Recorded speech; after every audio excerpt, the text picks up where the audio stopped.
We come to the first statement. Foreign Secretary, Venezuela. Foreign Secretary.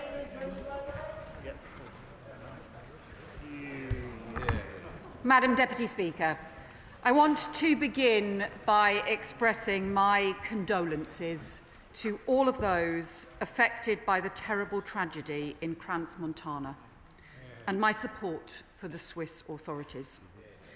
The British Embassy has been supporting the family of Charlotte Nidham, who was educated in Hertfordshire and in North West London. And I can confirm that yesterday Charlotte's family were given the devastating news that her remains have now been identified. Charlotte was just 15. The whole house will be thinking of her and her friends and family now. Madam Deputy Speaker, let me turn to Venezuela. Over the weekend, the US conducted airstrikes on a series of Venezuelan targets and confirmed that it had captured Nicolas Maduro and his wife, Celia Flores. They have been indicted on narco-terrorism, drugs, smugglings and weapons charges. I can confirm to the House that the UK was not involved in these operations. UK policy on Venezuela has long been to press for a peaceful transition from authoritarian rule to a democracy which reflects the will of the Venezuelan people and maintains security in the region and is in line with international law. That remains our position and our determined view about what must happen in Venezuela now. And over the weekend, I discussed this with Secretary of State Marco Rubio, and the UK government is in close contact with our international partners on this issue. The first duty of government is the safety and security of our citizens, and my department is working tirelessly to ensure the safety of British nationals. Over the weekend, I spoke with the UK Chargé d'Affaires in Caracas, and all our embassy staff are safe and accounted for and are working to support the approximately 500 British nationals in Venezuela. Our travel advice currently advises against all travel to Venezuela, and British nationals in Venezuela should closely follow our travel advice, which will be kept up to date. Madam Deputy Speaker, we should be under no illusion as to the nature of the Maduro regime. A once functioning democracy has become a hub for very dangerous organised criminal gangs. Corrupt links involved Iran, with Hezbollah increasingly present in recent years, as well as malign support from Russia. And a regime which has facilitated illicit finance, sanctions evasion and organised criminal activity, including narcotics trafficking and illegal gold trading. That undermines the security of the whole region, including UK overseas territories, as well as the United States and other regional partners. The country has been driven into economic ruin with an 80% drop in their GDP in a decade. Over 8 million people have left, causing instability elsewhere in the region. And we have seen Maduro's regime systematically dismantle democratic institutions, silencing dissent and weaponising state resources to maintain power through fear and corruption. The International Criminal Court has opened an investigation into possible crimes against humanity following reports of hundreds of extrajudicial killings, including at the hands of Venezuela's security services and paramilitary groups under the regime's command. And UN investigators have repeatedly reported a pattern of arbitrary detentions, tortures and killings. In July 2024 presidential election, millions of Venezuelans voted, but the official results have never been published. The opposition leader, Maria Corina Machado, was banned by Maduro from standing. International observers cited basic failures of election integrity, and independent tallies covering 80% of polling stations showed a clear victory for Edmundo González, and yet Maduro claimed victory. And most recently in October, the UN independent fact-finding mission reported on state security forces using firearms against protesters after the elections 18 months ago, where 25 people died. González has been forced to leave the country and claim political asylum in Spain. Machado was forced into hiding for her own safety and had to be spirited out of the country to receive her Nobel Peace Prize in Norway last month. These are the hallmarks of a regime that clings to power through fear, coercion and violence, not through democratic consent. And that is why, as the Prime Minister said on Saturday, we can shed no tears for the end of Maduro's rule. Let me turn to UK policy. Because, Madam Deputy Speaker, the UK has long been an advocate for a democratic Venezuela and a vocal critic of the Maduro regime. Since 2019, successive UK governments have refused to recognise the regime. Through the G7, the UN, with partners and directly, we have continued to call out the Maduro regime and its appalling human rights violations. We have also, in some areas, taken a different policy approach to some of our allies. Our other Five Eyes partners have closed their embassies, but we have maintained our diplomatic mission in Caracas at a much more senior level than many of our partners, and seeking dialogue, sustaining direct contact with the opposition, supporting Venezuelan civil society, and advocating for British interests. A year ago, around Maduro's inauguration, the UK acted alongside partners and announced a wave of new sanctions. We targeted 15 individuals, including judges, senior-ranking officials in Maduro's regime, responsible for undermining democracy, the rule of law, and human rights violations. And we have imposed sanctions on individuals, but not on sectors of the economy. And we have not supported or been involved in blockades or strikes against drug boats. We have continued to directly promote the interests of the British overseas territories, who need to see stability in the region. And of course, throughout, we have promoted and maintained support for international law.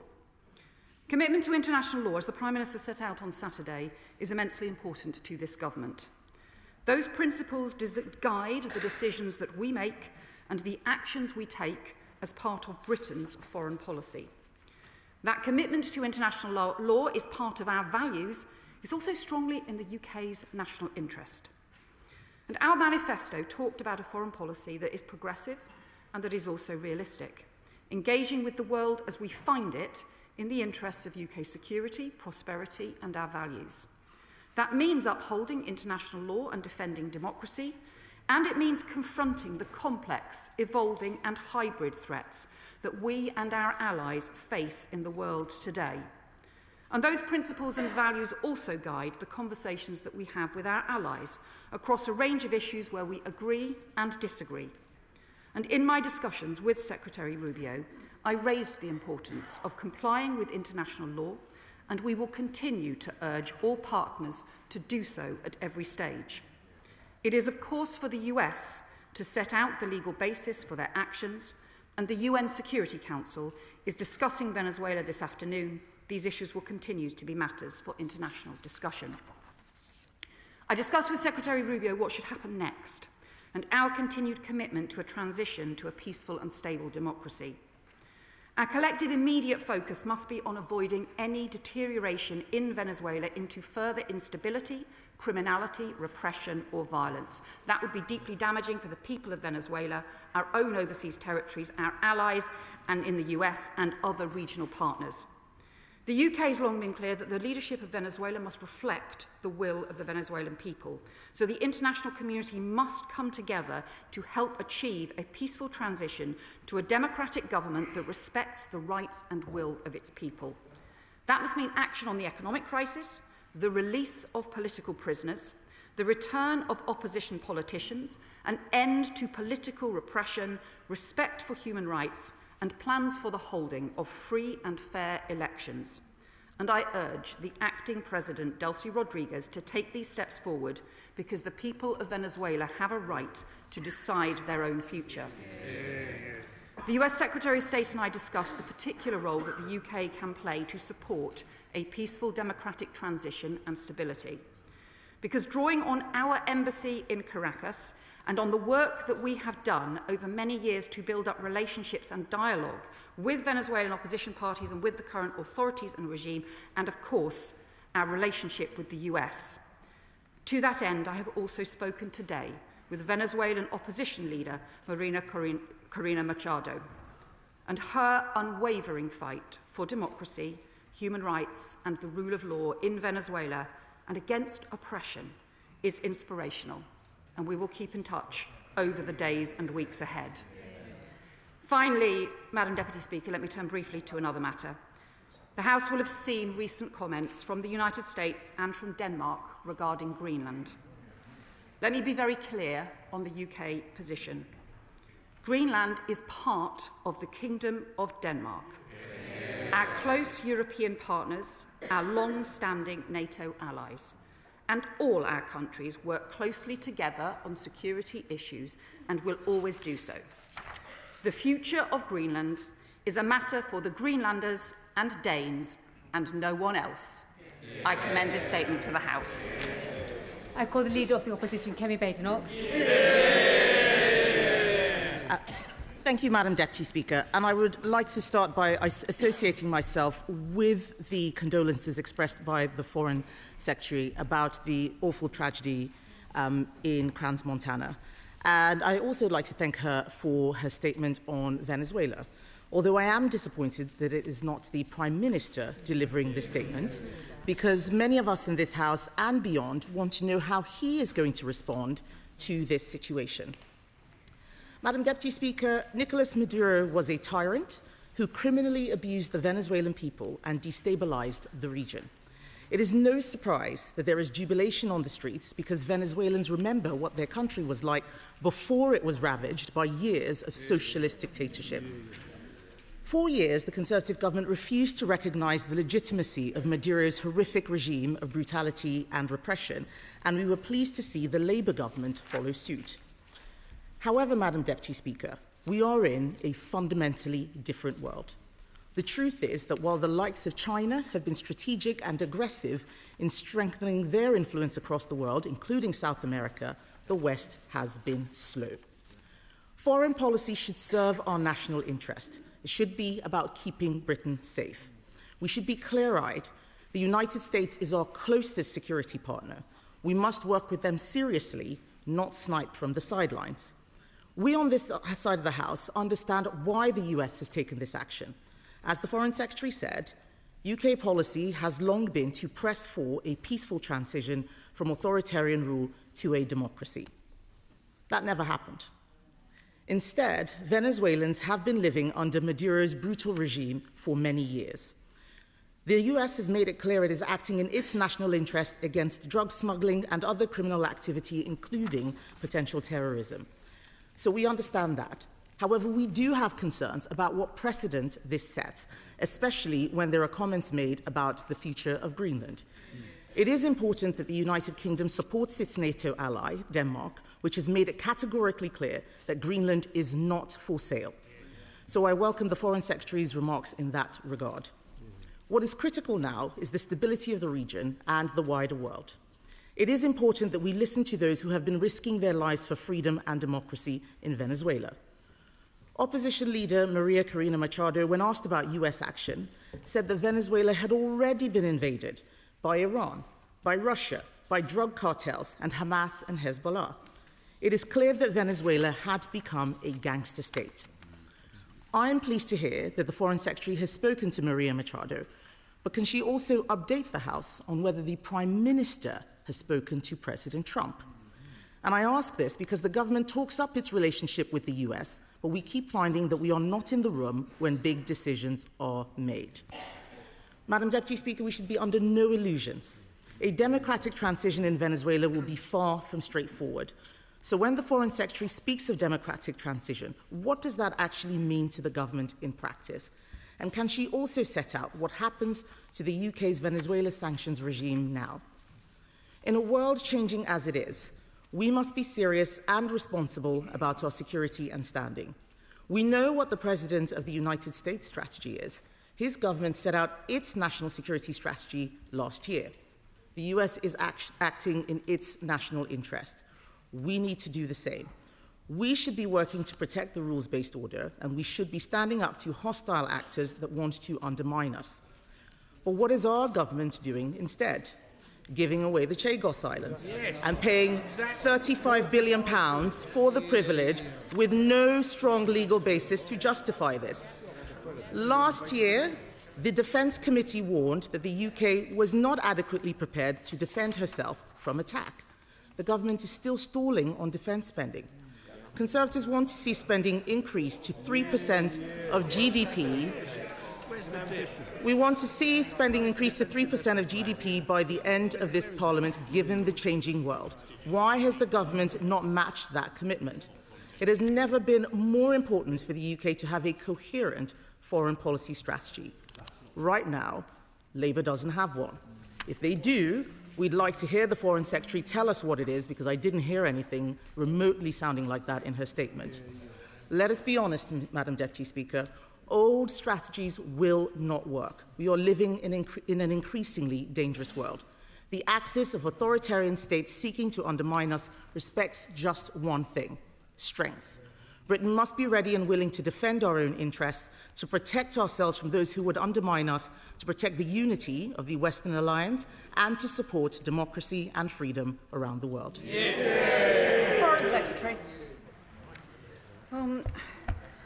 I must just say to the Leader of the Opposition, obviously welcome her support on Switzerland, on Greenland, Denmark, and so on. But I have to say that really felt like a very poorly judged tone of response that was really all over the place. Many times when we were in opposition, we had issues that we agreed with the government on, and in the national interest, we set out our agreement, and we recognise that some of these were cross-party issues. I actually suspect that had the Shadow Foreign Secretary have made that response to our statement, she probably would have done that. And in fact, on the different issues that she talked about on Venezuela, she seemed to agree with us that the Maduro regime has been deeply damaging, corrupt, and deeply destructive, and therefore it is that no one should shed any tears for it going. She also, I think, implicit when she talked about the rules-based order, recognised the importance of precedents, of the importance of international law, and also the complexity of the world in which we face. And she also said that she thought we should show support for Denmark and for Greenland. So, in fact, I could not see a single detailed thing that she disagreed with in that response, except for the fact that she seemed to want to express opposition for opposition's sake. And I would, let me just say to her, just in terms of the overall approach, and I think everyone recognises the leadership that this Prime Minister has shown on the international stage.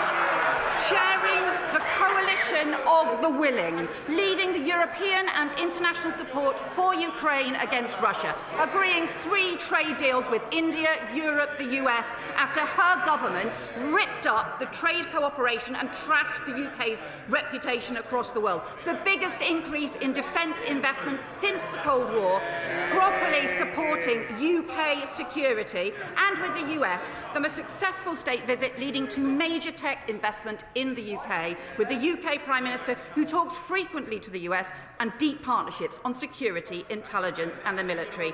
And our close working now on Gaza, on the peace process, on the crisis in Sudan, and of course, fundamentally on Ukraine.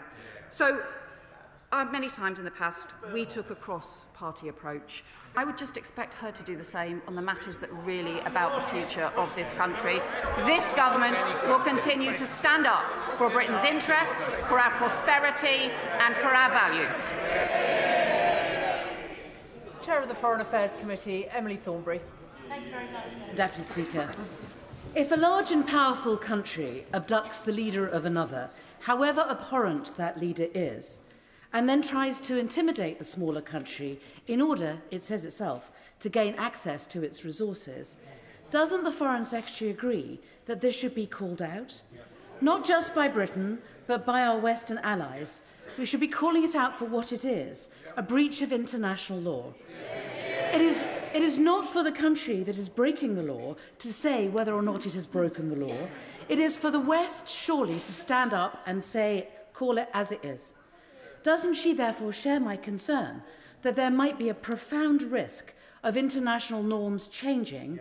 If we don't do that, it may become okay. And that is a risk that we then risk living in a world where might is right. And surely that isn't in Britain's interests.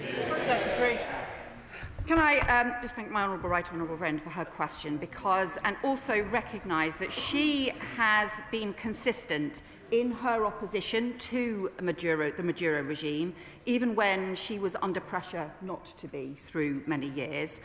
And I know that she and I would probably agree that a man who is currently being investigated for crimes against humanity and who has such a history of political repression as well as economic destruction and corruption should not be leading a country.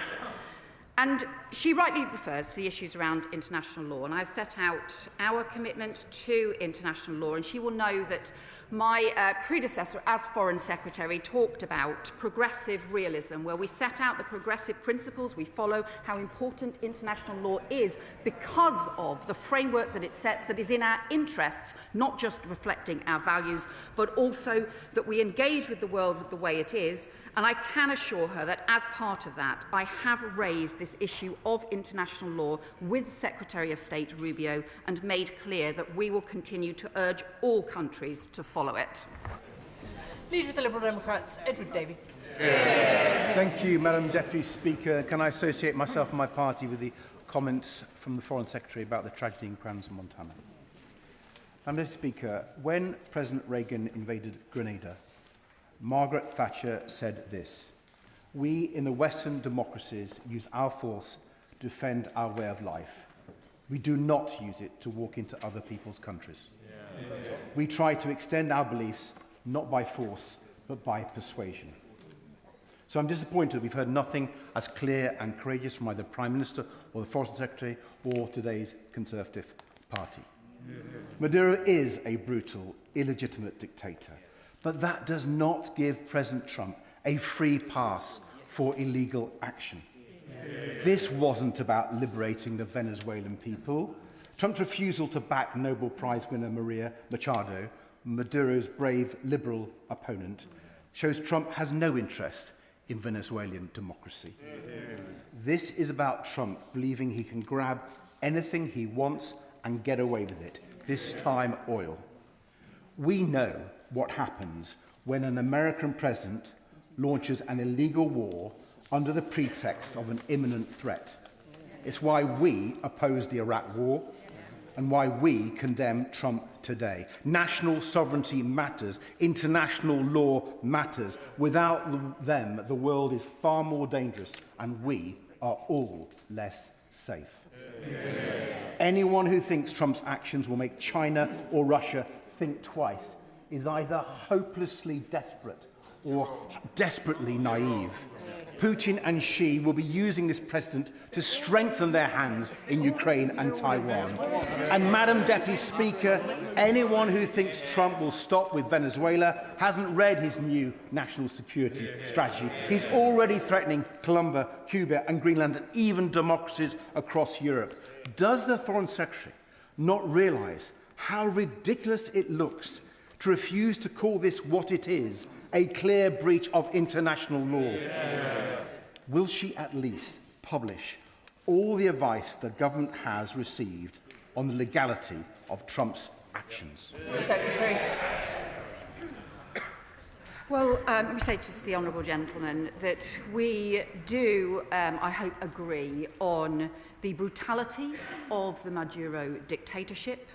And also, I would hope that Venezuela has, it is better for Venezuela not to be led by somebody like Maduro.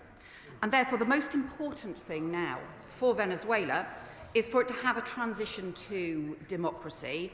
And I have spoken directly to the US Secretary of State about that, and also about the potential role that the UK can play in that, because unusually we have a very senior and experienced chargé d'affaires in Venezuela who has long-standing relationships with the Venezuelan opposition, with the regime, and also, of course, we have the close relationship with the US. That puts us in a particular position and gives us a particular responsibility in order to keep progress being made towards that democratic transition, because stability will not be maintained unless there is a transition that is in the will of the people.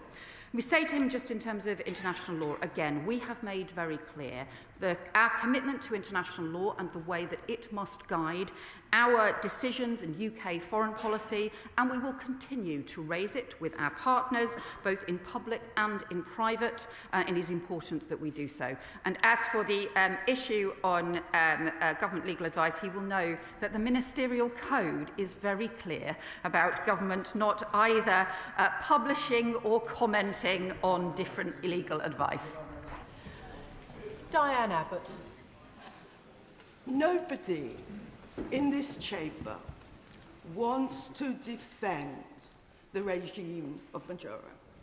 But what some of us want to do is to stand up for the importance of a rules-based international order.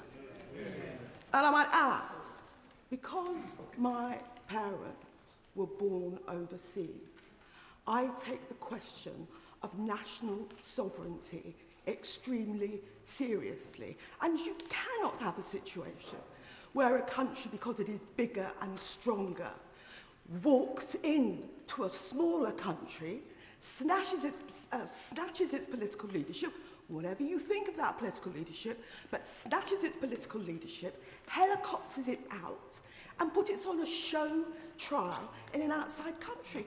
That cannot be something which this government is prepared to support. And let me add, I know that, the opposition are blithe about what Trump is doing. Blithe.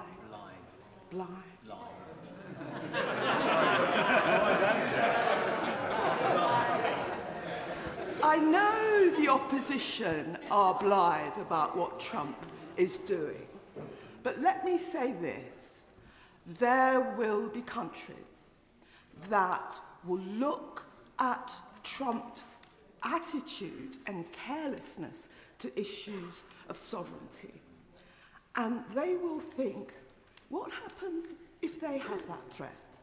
Who will be willing to stand up for them? Who will be willing to stand up for their national sovereignty? As far as I have heard thus far, it won't necessarily be our ministers.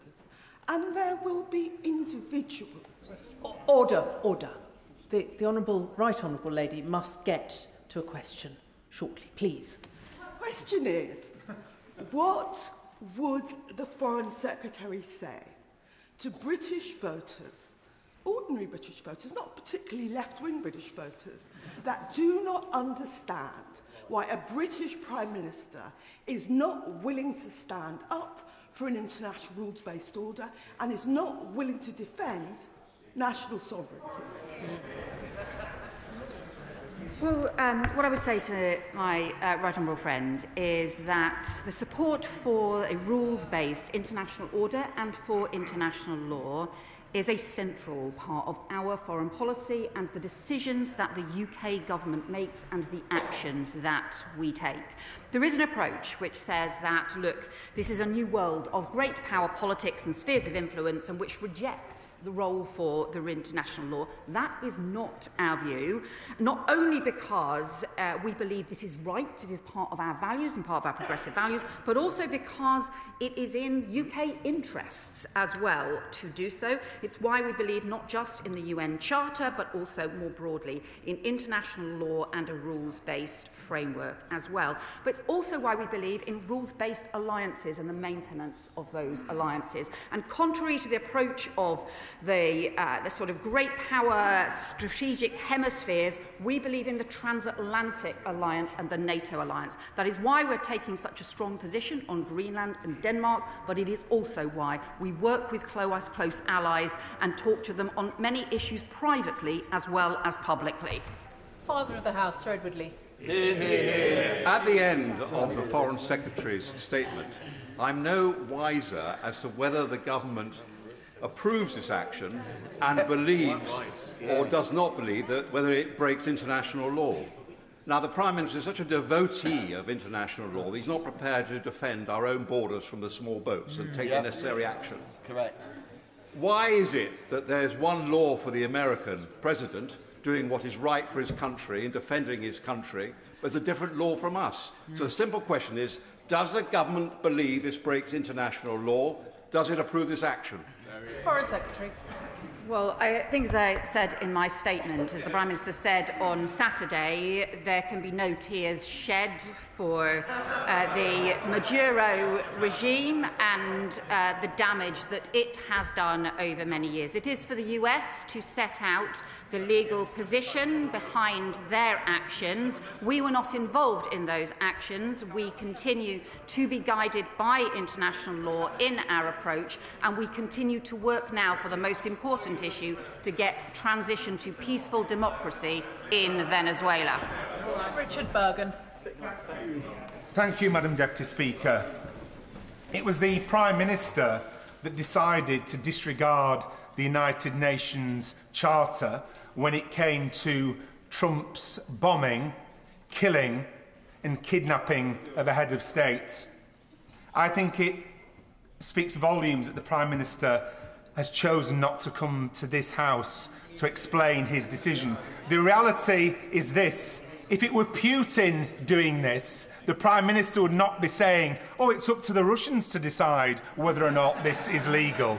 But this is exactly what the Prime Minister has said in relation to Trump's disgusting attack on Venezuela. Isn't the reality that the Prime Minister is willing to ditch international law and sidestep the United Nations Charter in order to appease Donald Trump? And doesn't this cowardly, craven approach drag this country's reputation through the dirt? Secretary. Well, I just say to the honourable member, I do find it hard to not remember his support and welcoming for the Maduro regime, a regime which is currently being investigated for crimes against humanity. Sir Jeremy Hunt. Most people's view of Maduro's capture will be good riddance, and I would have liked the government to be more categoric in supporting US action in removing an illegitimate and evil dictator. But if the new US approach extends to the annexation of Greenland, the sovereign territory of a NATO member, it could mean the end of the alliance with disastrous consequences. So how much planning is going on at the Foreign Office to actually make sure such a disaster doesn't happen? We understand that discussions between allies have to be in private, but what it looks like from the outside is that Europe is weak and divided. So can she reassure the House the right conversations are happening and we are not just hoping for the best? Foreign Secretary. Well, let me just reiterate our strong support for the Greenlanders and for Denmark. Greenland is part of the Kingdom of Denmark, and it is the future for Greenland is for them to decide, not for anybody else, notwithstanding any of the things that we have heard the US say or others say as well. We are very clear about that, and I have raised this issue internationally, and we will continue to do so, but we are very firm in our view on this point.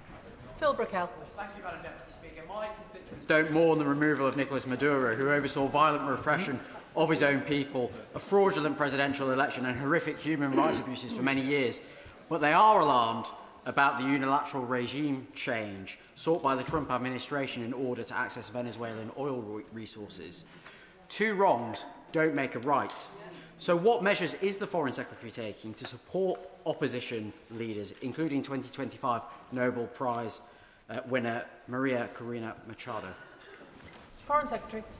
Well, our country has particularly strong relationships with the Venezuelan opposition as a result of the work of our charge d'affaires and the work of our embassy in Venezuela that we have maintained when other countries have not. As I have said, that does put us in a particularly significant position in terms of being able to support a transition to democracy. That is what we have always argued for, to get that transition to democracy. It is exactly why I have spoken to Maria Corina today, and why we will keep in close touch in order to be able to recognise their call as a first step for the end to political repression in Venezuela. That must happen. Edward Morello. I will not mourn the passing of the Maduro regime, but I will mourn the passing of the rules-based international order. If we accept the premise that a big power country can do what it wants without any ramifications anywhere in the world, then we accept the behaviour of Putin over the last 2 decades and the behaviour of Xi Jinping in the future. We cannot allow it to stand. And it is clear that our future security lies with closer cooperation with our European allies. So what is she doing to ensure that the UK stands in lockstep with those people that do share our values? Foreign Secretary. Well, we have strengthened our relationship with our European partners. Indeed, I've been in touch with the Danish Foreign Minister today exactly on the issue around Greenland. And we will continue to support the rules-based international order, but also the UN Charter and international law. But all I would just say to him is I really would warn members against making equivalence here around what Putin has done in Ukraine, where thousands of children have been kidnapped, where they have invaded a country led by a democratically elected President Zelensky. We should be careful about recognising what we say and the implications of it. Diane Carden. Thank you, Madam Deputy Speaker. I welcome the Foreign Secretary's statement in what is an incredibly complex international situation. Maduro stole elections, murdered opponents, and 9 million Venezuelans were forced to flee their country. Venezuelans will be both fearful and hopeful for the future. But this episode shows the US shift to the Western Hemisphere, leaving European security more exposed, and US willingness to interfere in foreign states with serious implications for our NATO ally Denmark. So does she agree what the UK can now usefully do is use any influence we have to pursue a transition to democracy for Venezuela, and to learn from this event, accelerating our UK defence and national security commitments? Foreign Secretary. My honourable friend is exactly right about both the fear and hope felt by many people in Venezuela. That is the views that we have had reflected back to us as well over the weekend too. And that is why we are certainly doing everything we can in the unusual position that we are in, given our experience and relationships, in order to promote and support that transition to a democracy. I do also agree with him about the importance of us increasing our defence investment. It is why we have now the biggest increase in defence investment since the end of the Cold War. Sir John Whittingdale. Thank you, Madam Deputy Speaker. The Maduro and Chavez regime was characterised by widespread human rights abuse, criminality and economic destitution, and many Venezuelans are rightly and understandably celebrating its end. But I have to say to the Foreign Secretary that after over half an hour, it is still not clear whether the UK government actually agrees with what has been done.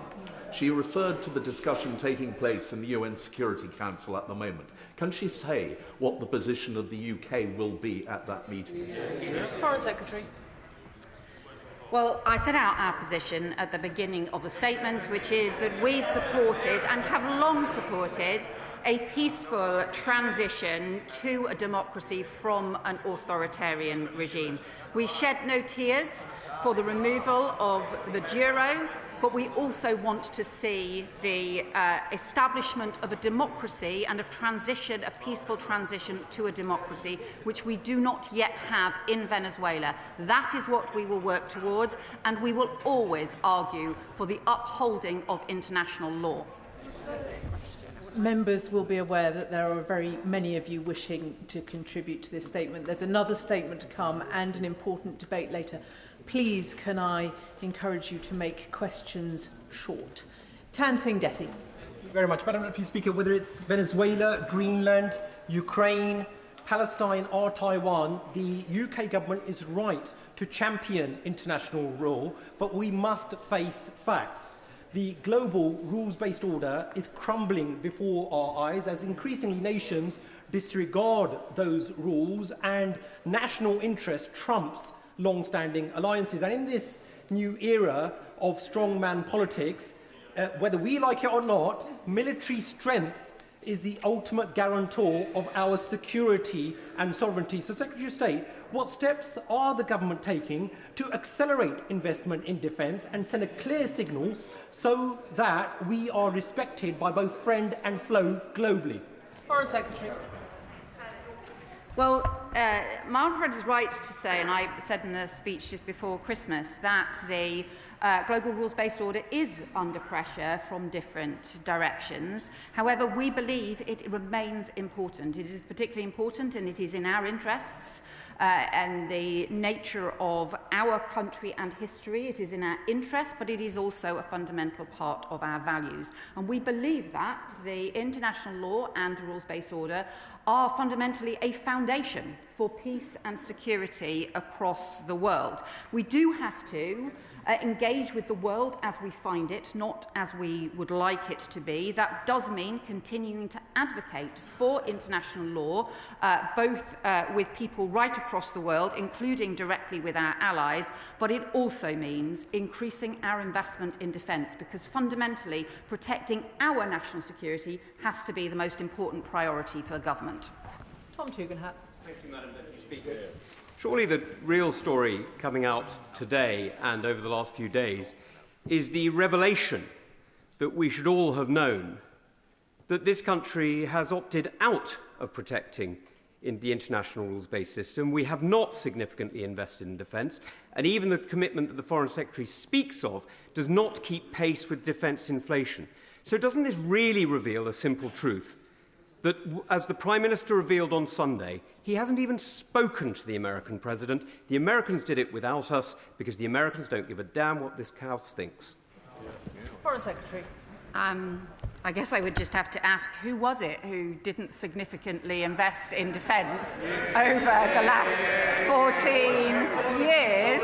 It's this government which is substantially increasing investment in defence and also chairing the coalition of the willing and also showing leadership on the international stage as well. And what has struck me, becoming Foreign Secretary and having discussions with governments all across the world over the last few months, is how much those governments are saying how welcome it is that Britain is back.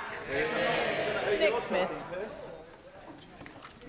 Madam Deputy Speaker, Maduro was an illegitimate president.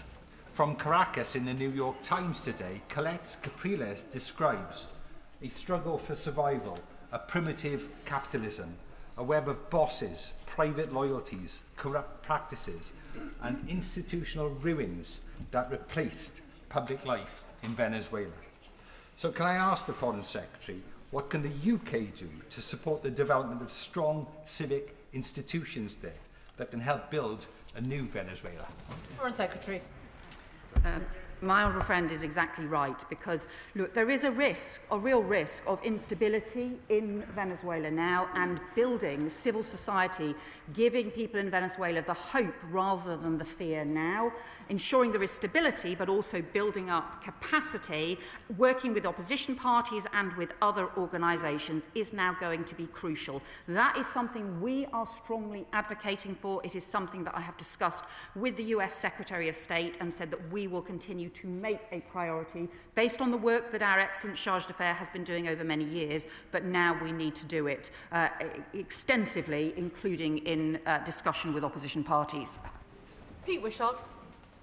It's hard to find an occasion when a British Prime Minister has looked so irrelevant and spineless on an era-defining international issue as this one does on this occasion. We are witnessing an existential threat to the international rules-based order, and the Prime Minister can't even rouse himself to give it even the meekest of defences. France, Spain, Brazil, Mexico and the UN Secretary-General have all been clear that the Trump administration has violated international law.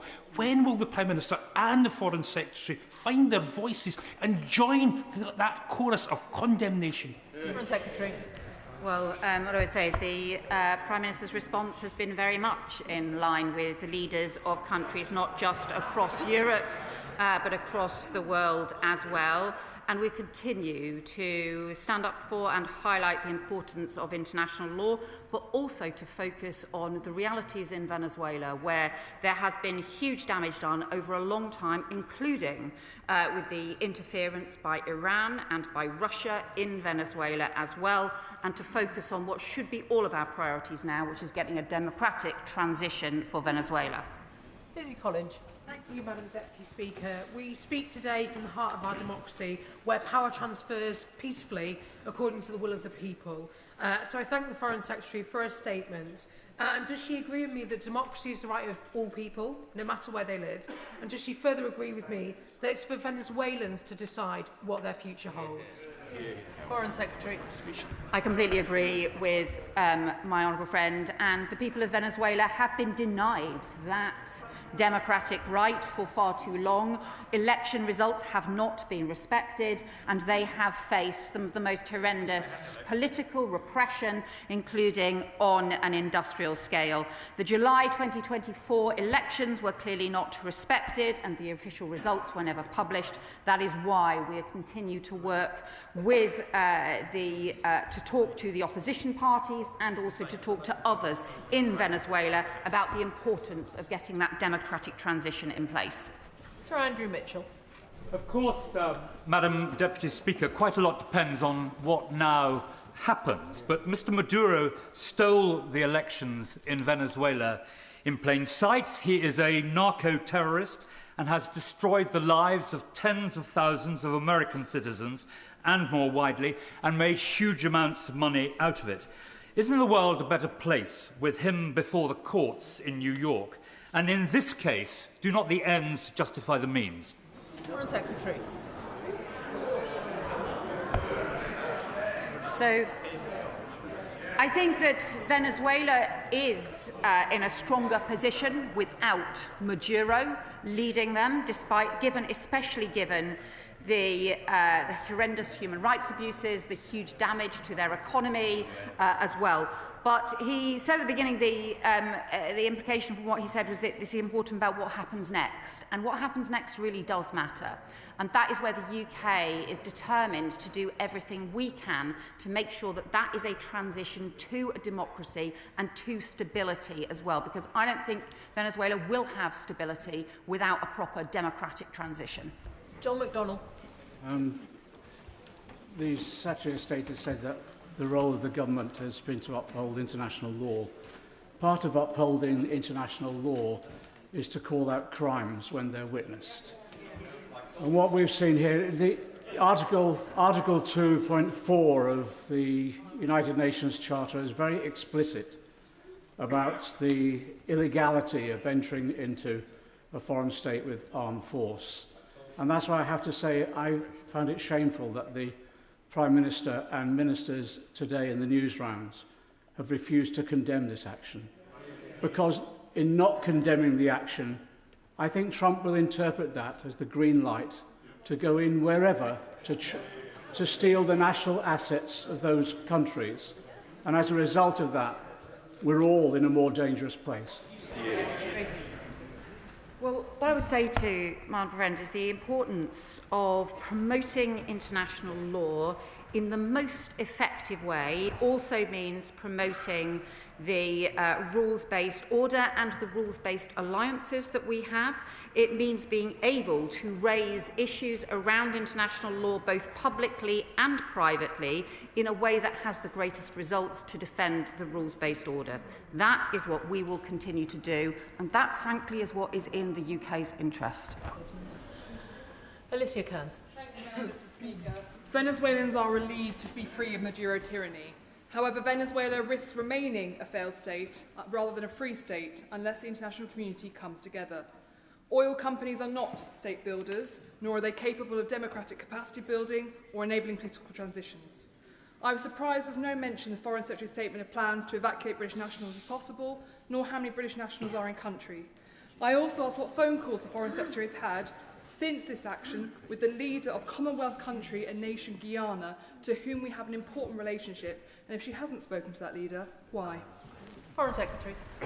So, as I set out, I think, in my statement, there are estimated 500 British nationals in Venezuela. We did look at all necessary possible crisis responses over the weekend. We stood up the crisis facility in the Foreign Office to ensure that we were ready to respond if necessary at any point. It did not go beyond the response that we did put out around changing travel advice, and over the weekend British nationals were advised to shelter in place while it was assessed what might be happening next. We have had some consular contact, but it has been very limited, and we have obviously been available to any British nationals who want our support, as we would continue to be. We are also in contact with Commonwealth countries and also with overseas territories. In particular, my honourable friend is following up with overseas territories who are particularly affected by instability in the region. Rachel Blake.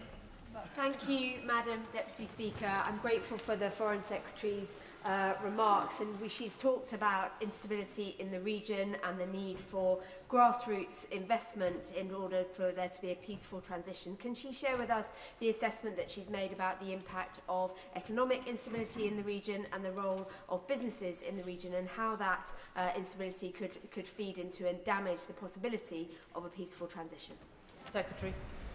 My friend is exactly right, because the nature of the economic crisis in Venezuela over the last decade has pushed huge numbers of Venezuelans into extreme hardship. It is one of the reasons why so many Venezuelans have left the country. An estimated 1 in 4 Venezuelans have left the country over the last 10 years as a result.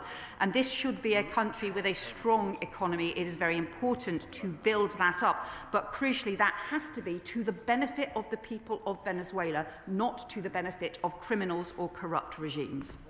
Richard Ford. Madam Deputy Speaker, this is about being principled. What if we were to learn from the White House that Greenland had been the source of cocaine or fentanyl flowing to the United States? Even if we don't expect a fabricated pretext on Greenland or imminent US intervention there, will the government please condemn the unilateral action in Venezuela by the Trump administration before we see a complete breakdown of the rules-based order? Well, I think you will have heard in my statement me setting out very strongly our position on Greenland, on Denmark, and we will continue to do so because we are very clear. This is about the NATO alliance, this is about the rules-based order, and this is about our close ally. Andy Slaughter. Thank you, Madam Deputy Speaker. I welcome the Foreign Secretary's statement that she will abide by international law, and I would not expect her to publish the legal advice she's received from the law officers and others, but I would expect her to set out the government's own analysis of whether and how the acts of US forces towards Venezuela comply with the rule of law. So will she now do that? Well, you'll know, my friend will obviously know the constraints in the Ministerial Code in terms of discussing legal advice. We, as I said, have set out that it is obviously for the US to set out publicly their legal basis for the actions that they have taken. We have raised the issue of international law. I have directly raised that with the US Secretary of State, set out our views and our concerns and the importance of urging all partners to abide by international law. Simon Hall. Thank you, Madam Deputy Speaker. The essay question is not whether Mr Maduro was a good man. That is a clear no-brainer. The essay question here, as others have asked, is whether the actions of the US President were legal, and America cannot be expected to mark her own homework. So 2 questions to the Foreign Secretary, if I may. The first is, what body or bodies would she identify as being the responsible body to adjudicate on the legality of the American action? And secondly, the Vice President of Venezuela has this afternoon been sworn in as the new president. Her hands are as tainted with the previous regime as Maduro. What read across should this House have from that incident? Foreign Secretary. Well, the UN Security Council has been discussing the issue about Venezuela today, and I'm sure those international discussions will continue. On the issue of the Vice President being sworn in, we continue not to recognise the legitimacy of the Venezuelan regime. We do want to see stability and a transition to democracy, and we are urging the Vice President to take now the steps for that transition and to a democracy that respects the will and the human rights of the Venezuelan people. Karen Moon. Whereas, Madam Deputy Speaker, I accept that Venezuela is a brutal and failed and highly dangerous state. But across Eastern Europe, the implications of this action will be deeply destabilising. Can I ask the Foreign Secretary, in her discussions with the US Secretary of State, when she mentioned international law with him, did she reference the message that this action sends to Putin and Russia's ambitions in Europe? Foreign Secretary. Well, what my honourable friend will know is that we continually discuss the threat from Russia and the importance of the transatlantic alliance supporting Ukraine with the US, and I have discussed that many times with the US Secretary of State. The Prime Minister has discussed that continually with the US President, and we are clear about the importance of defending Ukraine. The Prime Minister will tomorrow be part of the Coalition of the Willing, which is exactly about supporting Ukraine, and we have to ensure that as we build those international alliances, we do so in the most effective way to support Ukraine. I can also assure him that I raise the issue of international law and the concerns that we have with the US Secretary of State. Gavin Robinson. Thank you very much, Madam Deputy Speaker. I think it's clear that the Foreign Secretary supports the end, if not the means.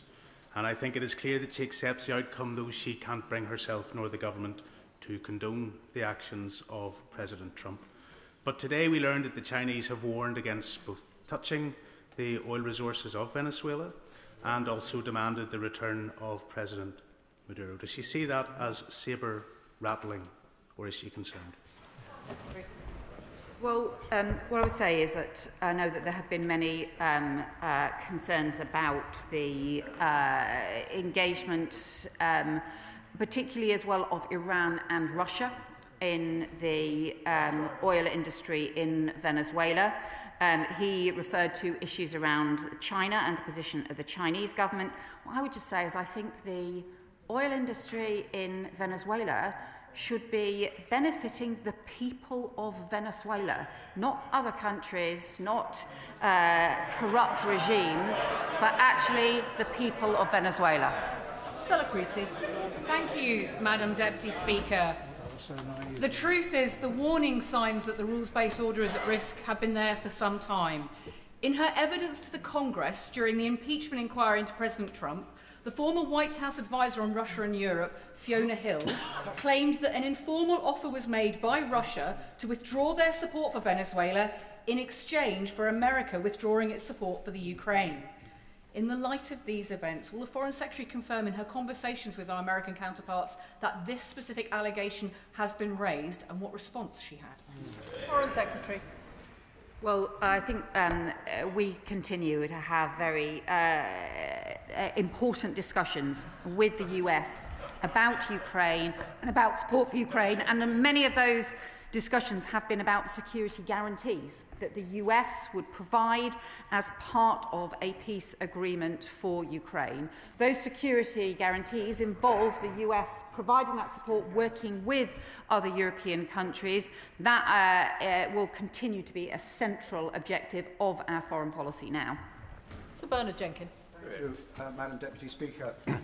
To those who still harbour illusions about an idealised world of international rules which will be abided by all, shouldn't we just say, well, welcome to the real world, where might very often proves to be right, and we have to face the circumstances that we are in.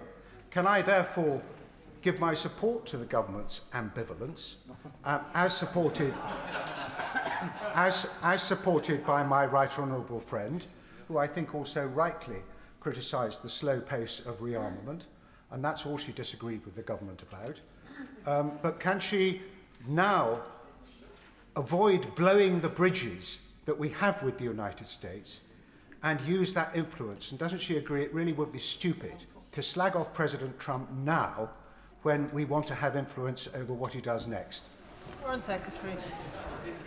Well, let me just sort of address some of the bigger points that he's raising about the international rules-based order and the sort of global power politics. We obviously, and he and I are old enough to have the experience and reflections on the Cold War, which was all about the great power politics and the difficulties, also at a time when, post the Second World War, we had worked hard to develop a rules-based order alongside those big military global tensions. So this has been a part of global history for a long time. The tensions between how you maintain an international law and an international rules-based order, and also how you engage with the different competing interests, sometimes from some of the biggest countries in the world, sometimes from some of the smaller countries in the world who have particular power in particular areas.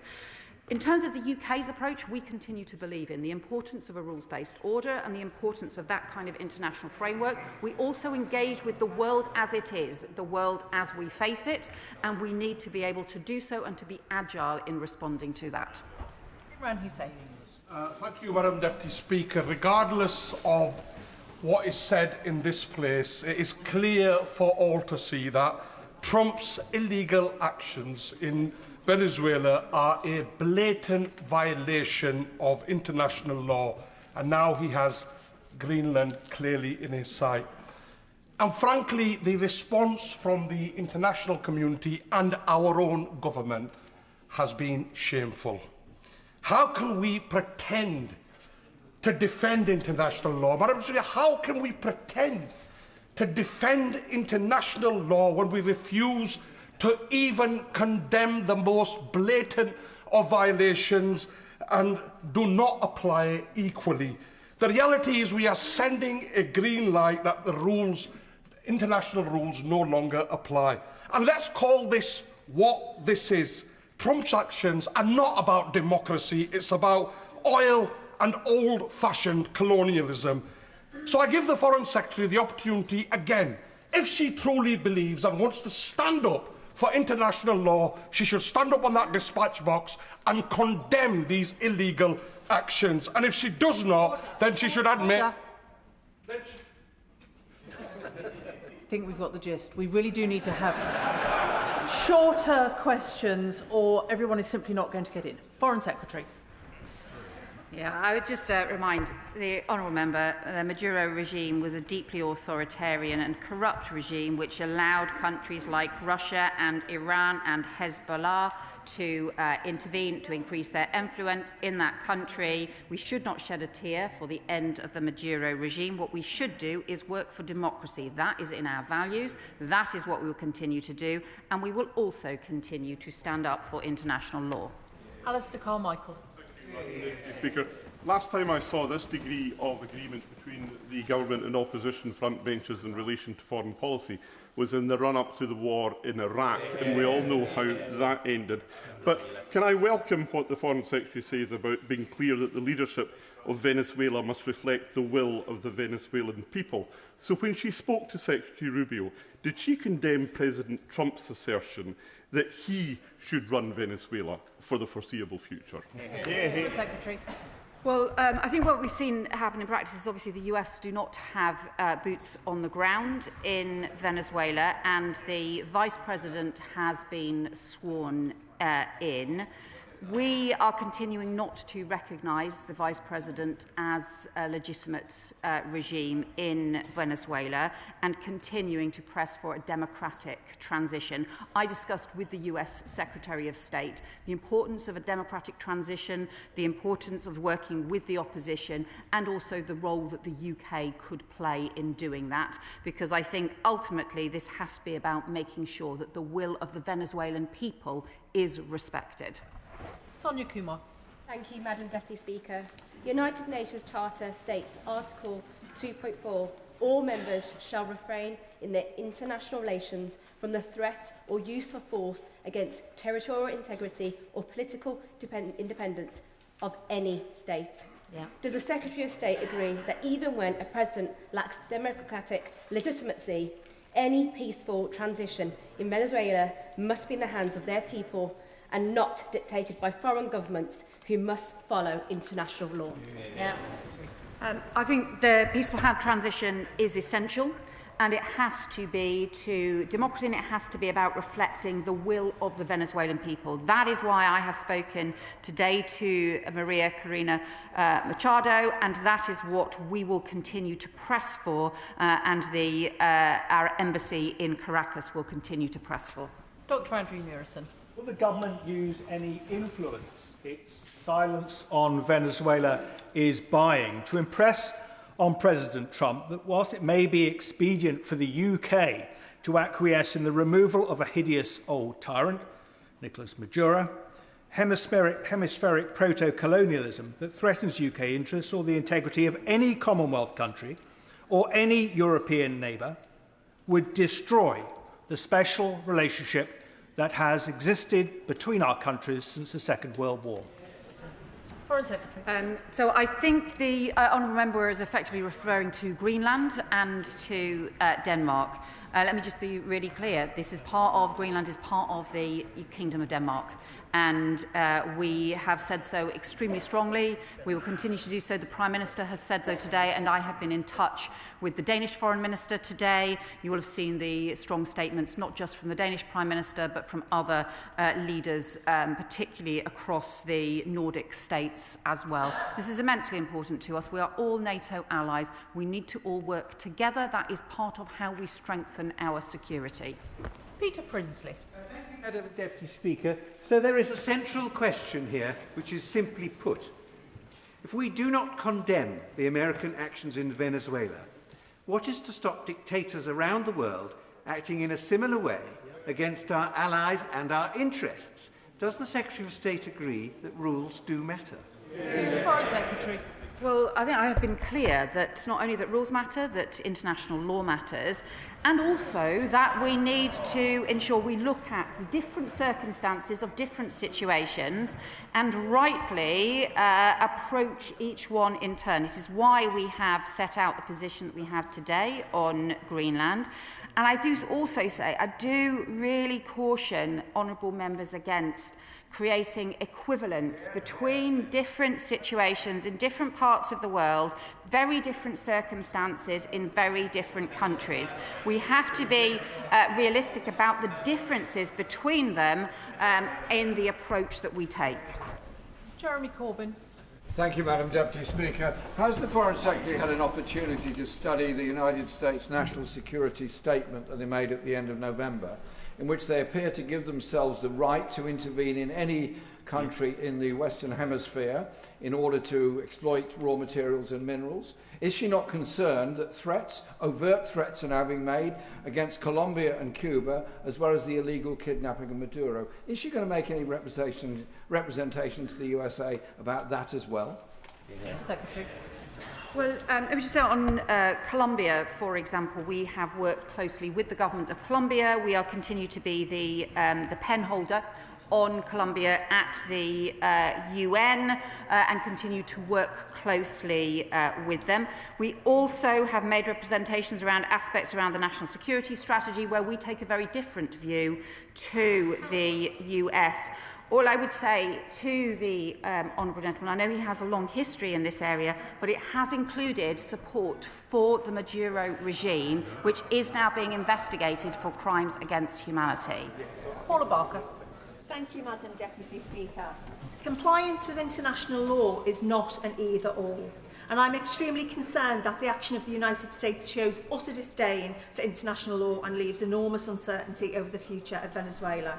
It removes a leader whose rule was corrupt and cruel, but rather than celebrating, many people there are now stocking up on food and medicines out of concerns of what comes next. Trump's rationale around stopping drug trafficking rings hollow following his pardon for ex-Honduran President Hernandez. So what specific actions will the government take to stabilise the situation so the Venezuelan people can decide their own future, and also to ensure President Trump does not act on his threats against Colombia, Cuba and Greenland? Foreign Secretary. I think I've responded obviously on the other countries as well, but look, the critical issue now is to ensure that Venezuela can be on a track towards democracy that respects the will of the Venezuelan people, but also the human rights of the Venezuelan people. And the first step on that has to be the ending of political repression and the release of political prisoners. So that is an issue that I have discussed with the leader of the Venezuelan opposition. It's also an issue that I have raised with the US Secretary of State as well, and it is an issue that we will be pursuing through our embassy, where we do have particular weight and expertise. David Mundell.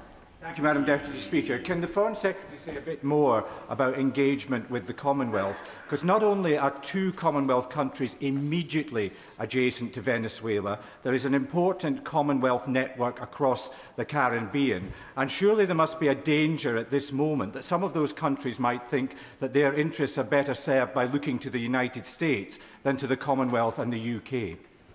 Secretary. We do continue with very strong engagement with the Commonwealth, and are continuing so as well in the light of the weekend's events too.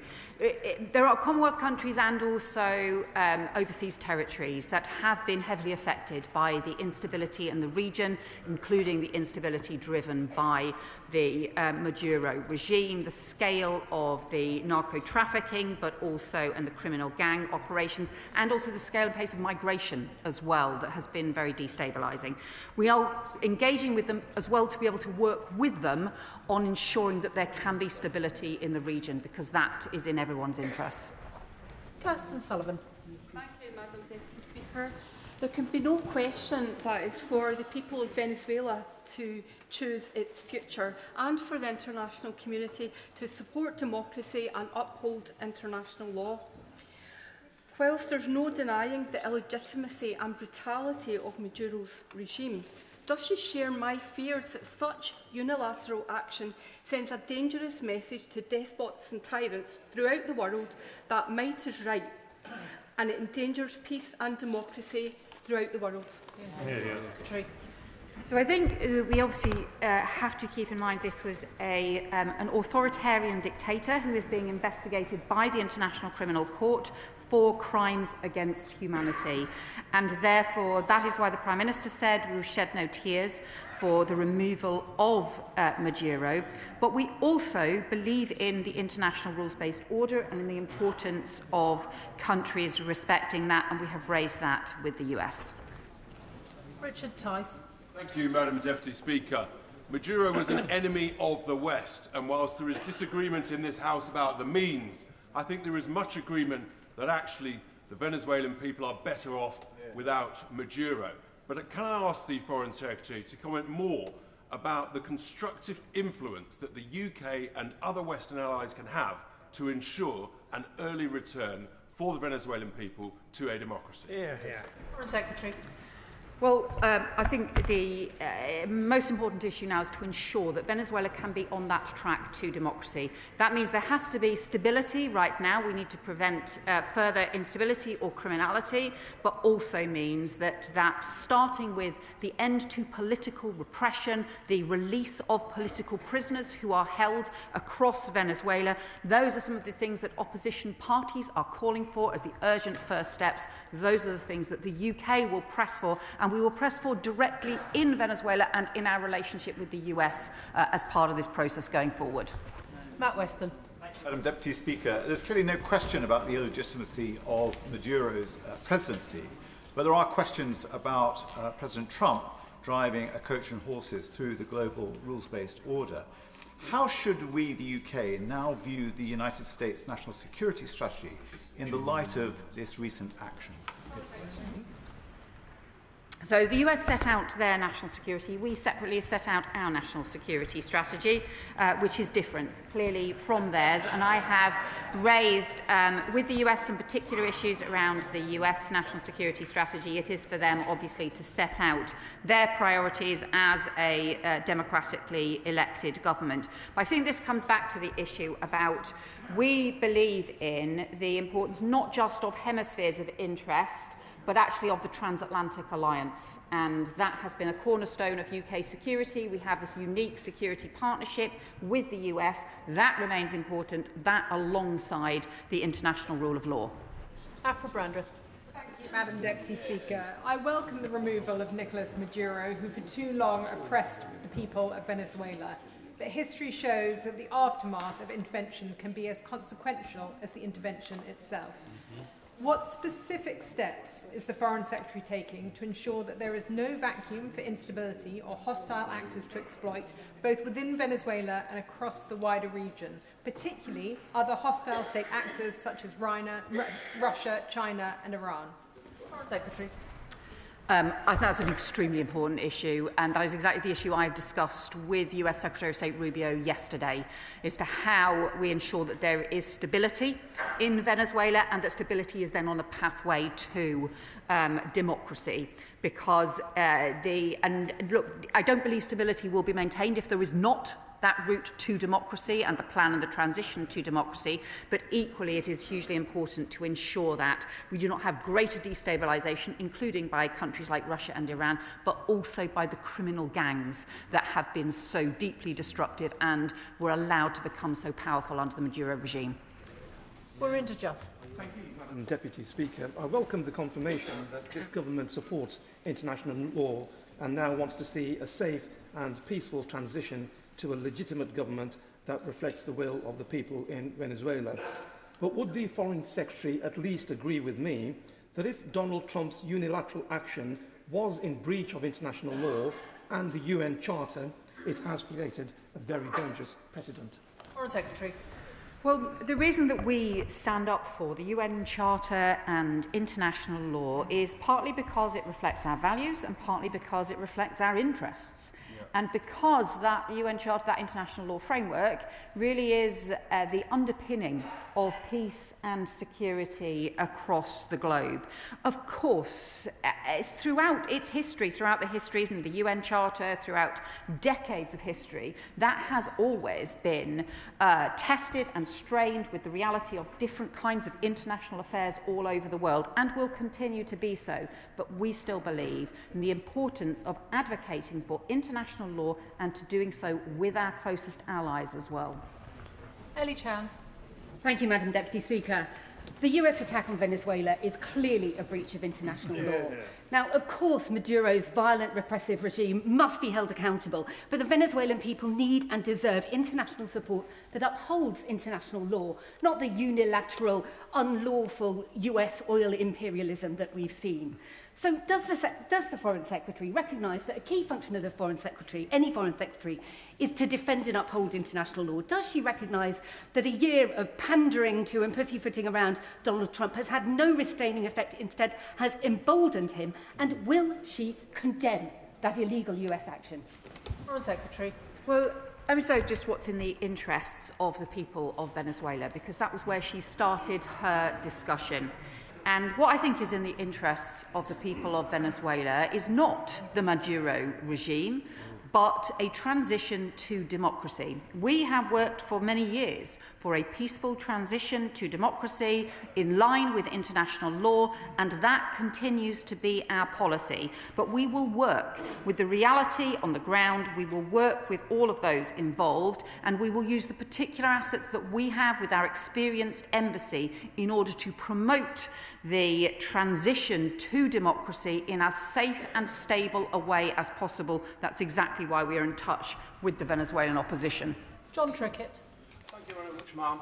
And can I say there were 3 conditions which the Foreign Secretary set to judging the transition: that it be peaceful, that it be complying with international law, and that it had the support of the Venezuelan people. All of those 3 conditions were broken by a lethal attack by a foreign power, planned not in Caracas but in Washington, and in breach of the UN Charter. But can I ask the Foreign Secretary to turn her mind for a second to advise the House on her reaction to the President's idea that he's going to seize the Venezuelan oil and turn Venezuelan state into a colony? None of those things can be part of any Labour government supporting them. Well, I would say to my honourable friend is the Maduro regime did not have the support of the Venezuelan people. That was the consequence of the July 2024 election, for which they have continually refused to publish the results because of all of the evidence that Maduro had lost the election. And also, we have been very clear that the oil in Venezuela should be to the benefit of the Venezuelan people. That is what's most important now. Sir Geoffrey Clifton-Brown. Thank you, Madam Deputy Speaker. The Foreign Secretary has repeated time after time today that she believes in the rules-based system. Therefore, will she argue for that vociferously at the United Nations so that the world knows what British values are? Will she also discuss with the American administration a realistic plan to get Venezuela into a democracy and make it clear, as she's just said, that the oil benefits the Venezuelan people and no one else? Secretary. So I think yes is the answer to his questions. We are continuing to raise and promote international law through the United Nations and the Security Council, also continuing to raise the importance of international law with the US administration on a range of different issues, and also continuing to argue for a democratic transition in which Venezuelan assets should be used for the Venezuelan people. After the next contribution, I'm going to come to Steve Darling from the Liberal Democrats.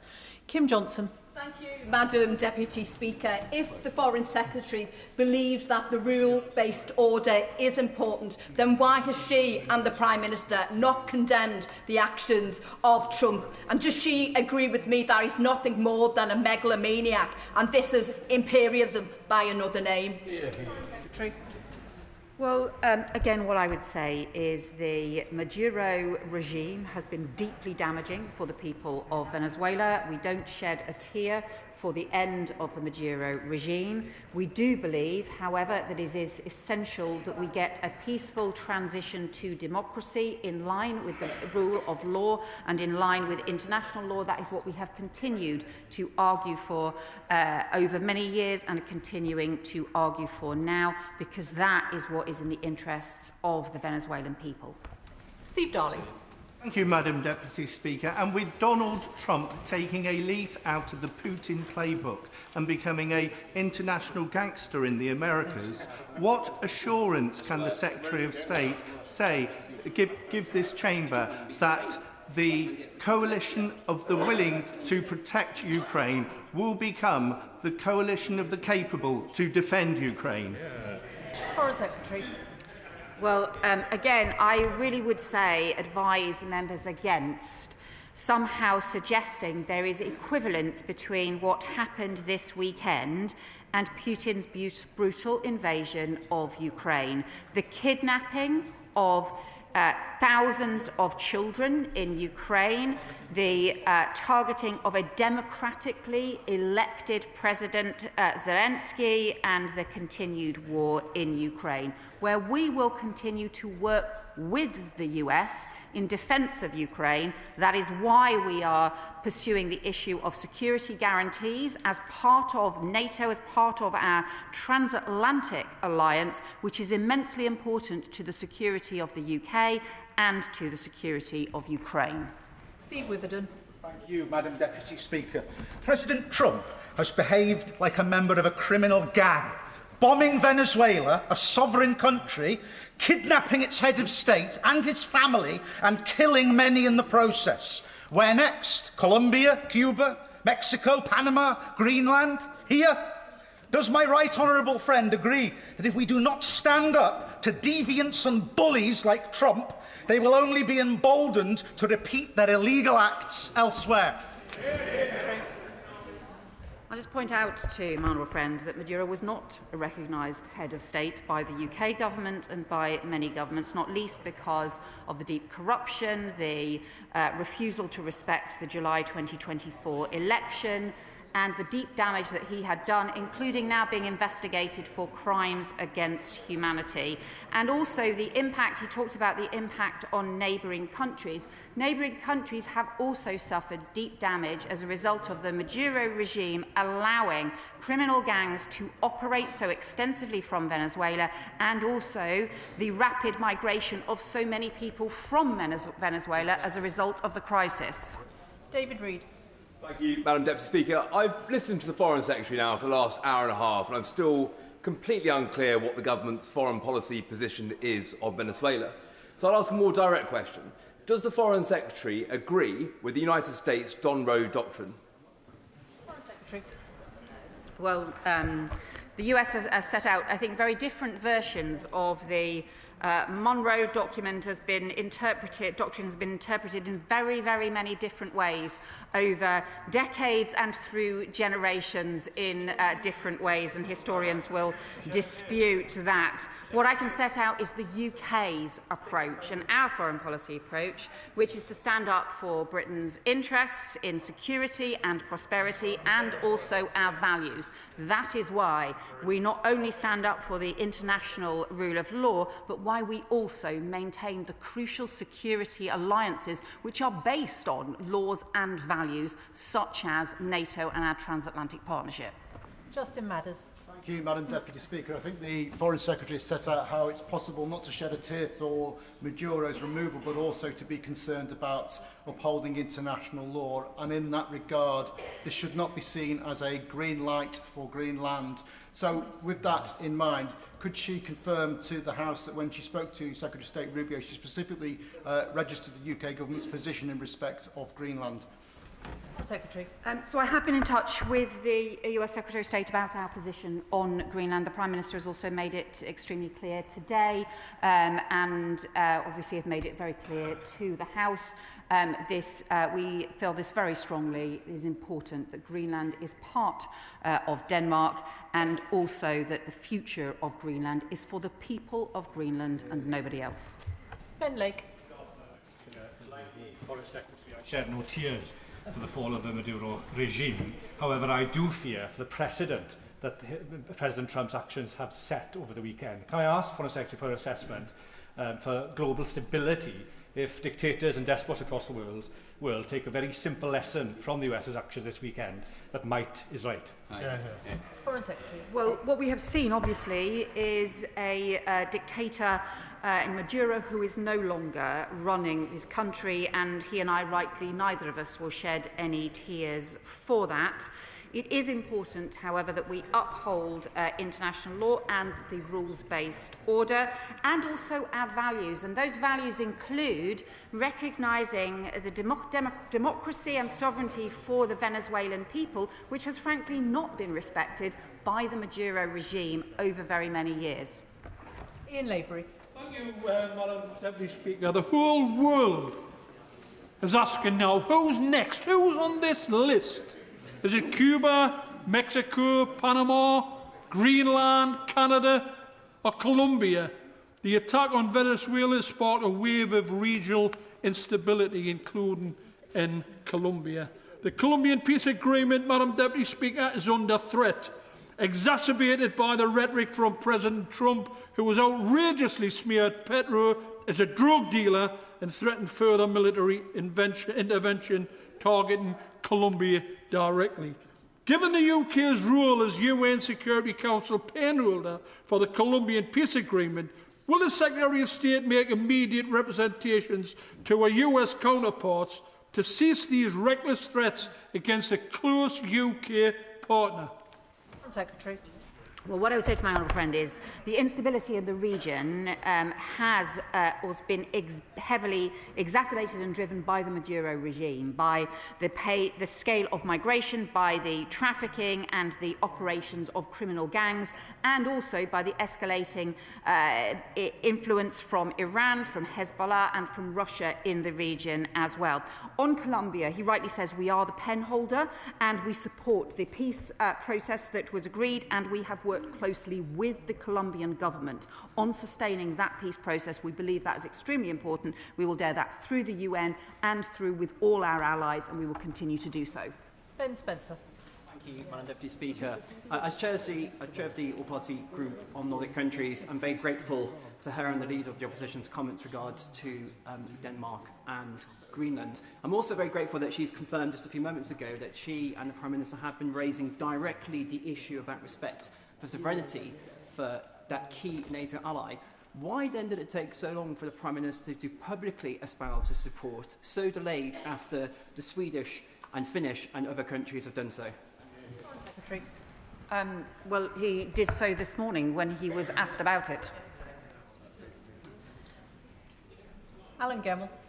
Thank you, Madam Deputy Speaker. The UK's operating interest should be to maintain international law and to keep as many countries as possible in the global rules-based order, and ensuring that what's happened in Venezuela is not a gift to Russia or China. Is the Foreign Secretary sure that we can maintain our position at the Security Council and promote our values, interests and the rules-based order? Secretary.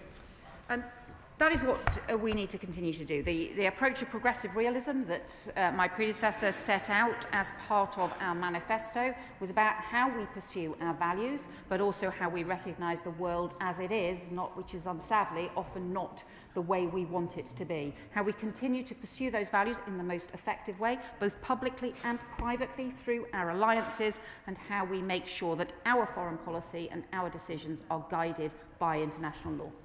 Tim Farron. Thank you, Madam Deputy Speaker. Britain is historically America's best friend, and best friends tell their friends when they are acting appallingly. They don't go into toadying mode. As my right honourable friends have mentioned already, in 2003, in this House, a Labour government voted with Conservative support to illegally invade Iraq, and the consequences was the undermining of international law, the emboldening of despots around the world, and Britain's security and safety and significance massively degraded. Have we learnt nothing from that lesson of nearly 25 years ago? And have we not learnt the one lesson above all of history? And that is, if you appease bullies, you soon become their victims. Well, let me just say again to the honourable member, I think the continual sort of false equivalence with other issues around the world does not help any of the arguments and the issues that we are dealing with. We have an important issue now in terms of what happened in Venezuela. The operations that took place over the weekend, the UK was not a part of. We have set out a different foreign policy approach to Venezuela based on peaceful transition, support for democracy and the promotion of the international law, which we will continue to do. But it is right that we do that in response to the world that we are in, to the alliances that we need to build in order to pursue our values and our interests, and in this case, in the case of Venezuela, to pursue democracy for Venezuela. Alex Sobel. Thank you, Madam Deputy Speaker. Democracy and human rights are sacrosanct. A new great game is replacing the international rules-based order, where might beats what is right. Does the Secretary of State share my concerns that our allies in Ukraine, Taiwan and elsewhere are less secure now than they were a week ago? So what I would say to him is I think throughout our history there have been tensions, and throughout the history since the Second World War there have been tensions between the issues around the rules-based order, the international law that we have championed throughout, but also, for example, during the Cold War, the big tensions between major countries, and some of the debates now that take place around global powers and also around different spheres of interest as well. In terms of how the UK should navigate through that, we continue to maintain and uphold the importance of international law and also the importance of the rules-based order and the international framework of law, because we believe it is in our interests and we believe it is the right thing to do. And we will continue to do that. But as part of that, we also have to maintain those rules-based alliances, the alliances that are built on our values and underpinned by our values and laws, including the NATO alliance, including the transatlantic alliance, and that is important too. And that, I think, is crucial when it comes to Ukraine, something that I know he has strongly worked on for a long time. Anderson. Thank you, Madam Deputy Speaker. 30% of the US naval's fleet is positioned off the coast of Venezuela at the moment. These have been redeployed from many locations, particularly where there's joint UK-US deployments, such as Bahrain, where the Fifth Fleet have sent most of their ships over to Venezuela. There's 90% of the data cables between Europe and Asia. We are being left exposed in certain areas if this goes past the middle of January. What risk assessments are we taking to look to ensure that our troops are not exposed more than they need to be? Well, on the issue of the undersea cables, this has been an important issue that we have looked at, not just in terms of UK defence, but also internationally as well. It is something that we have discussed at NATO, something that we discuss as part of our alliances as well, and is why I think we do need to take much more seriously the operations of things like the Russian shadow fleet, some of the Russian operations in our waters, and we will continue to do so. Melanie Ward. Thank you, Madam Deputy Speaker. There's been much discussion of international law today, but of course what matters is that it is upheld at such a dangerous time in the world. Our own country is less safe when it is not. And so in the context of both Venezuela and Greenland, will the government reaffirm its commitment to the UN Charter as a key instrument of international law, and will it vote accordingly at the UN Security Council? Hear, hear. We do continue to support the UN Charter. It is the foundation of our peace and security, and we will continue to support it and its principles in all of our international debates. Lisa Smart. Madam Deputy Speaker, I welcome the Foreign Secretary's clarity on the UK's approach to Greenland, that it's up to Greenlanders and Danes to determine their future and no one else. I wonder if she could be equally clear on whether any US bases in the UK will be permitted to be used for any potential military action towards Greenland. Well, we don't want to see any military action on Greenland, and that should not arise because this is a fellow NATO country. We are NATO members, and all together we should work on our security together. Just as an update to members, I'm only going to run this statement until 15:15, so questions and answers will need to be very short if everyone's going to get in. And the second statement will probably only get about 45 minutes. Clive Efford. Speaker, my honourable friend for Blythe and Ashington has already raised the issue of the threat to Colombia, and the Secretary of State has set out quite correctly that we are the pen holder at the United Nations for the peace accord that was achieved in 2016, achieved after protracted negotiations between warring factions, and it's heavily based on our own agreements in Northern Ireland. So, will the Secretary of State assure me that she's stressing to her counterparts in America the threat to peace in Colombia, that if we were to unravel that peace accord in any way in response to what's happened in Venezuela? Hear, hear, hear, hear. I can assure my honourable friend that we continue to support and uphold the 2016 the peace accords, and also as the pen holder, as he rightly says, we work closely with the Colombian government on this and on how to deal with a range of threats to their stability. I will also recognise, of course, the Maduro regime did contribute to that instability in Colombia as a result of both the migration and the criminal operations, but we will continue to work with the Colombian government. Bernard Objecti. Speaker. In November, I asked the government what our position would be if the US took military action in Venezuela in light of the new US national security strategy, which clearly outlines the US administration's position regarding the Western Hemisphere and denial of influence to non-hemispheric competitors. The answer wasn't clear. So, following her discussion with Secretary Rubio, what assessment has she made that Venezuela may be the first domino in a chain across Central America that ends with Mexico? And also, if we don't now recognise Delcy Rodriguez as the legitimate president, is she one of the individuals we've already sanctioned? We want to see regional stability. We want to see calm and stability across the region and partnership working between nations. I think that is crucial.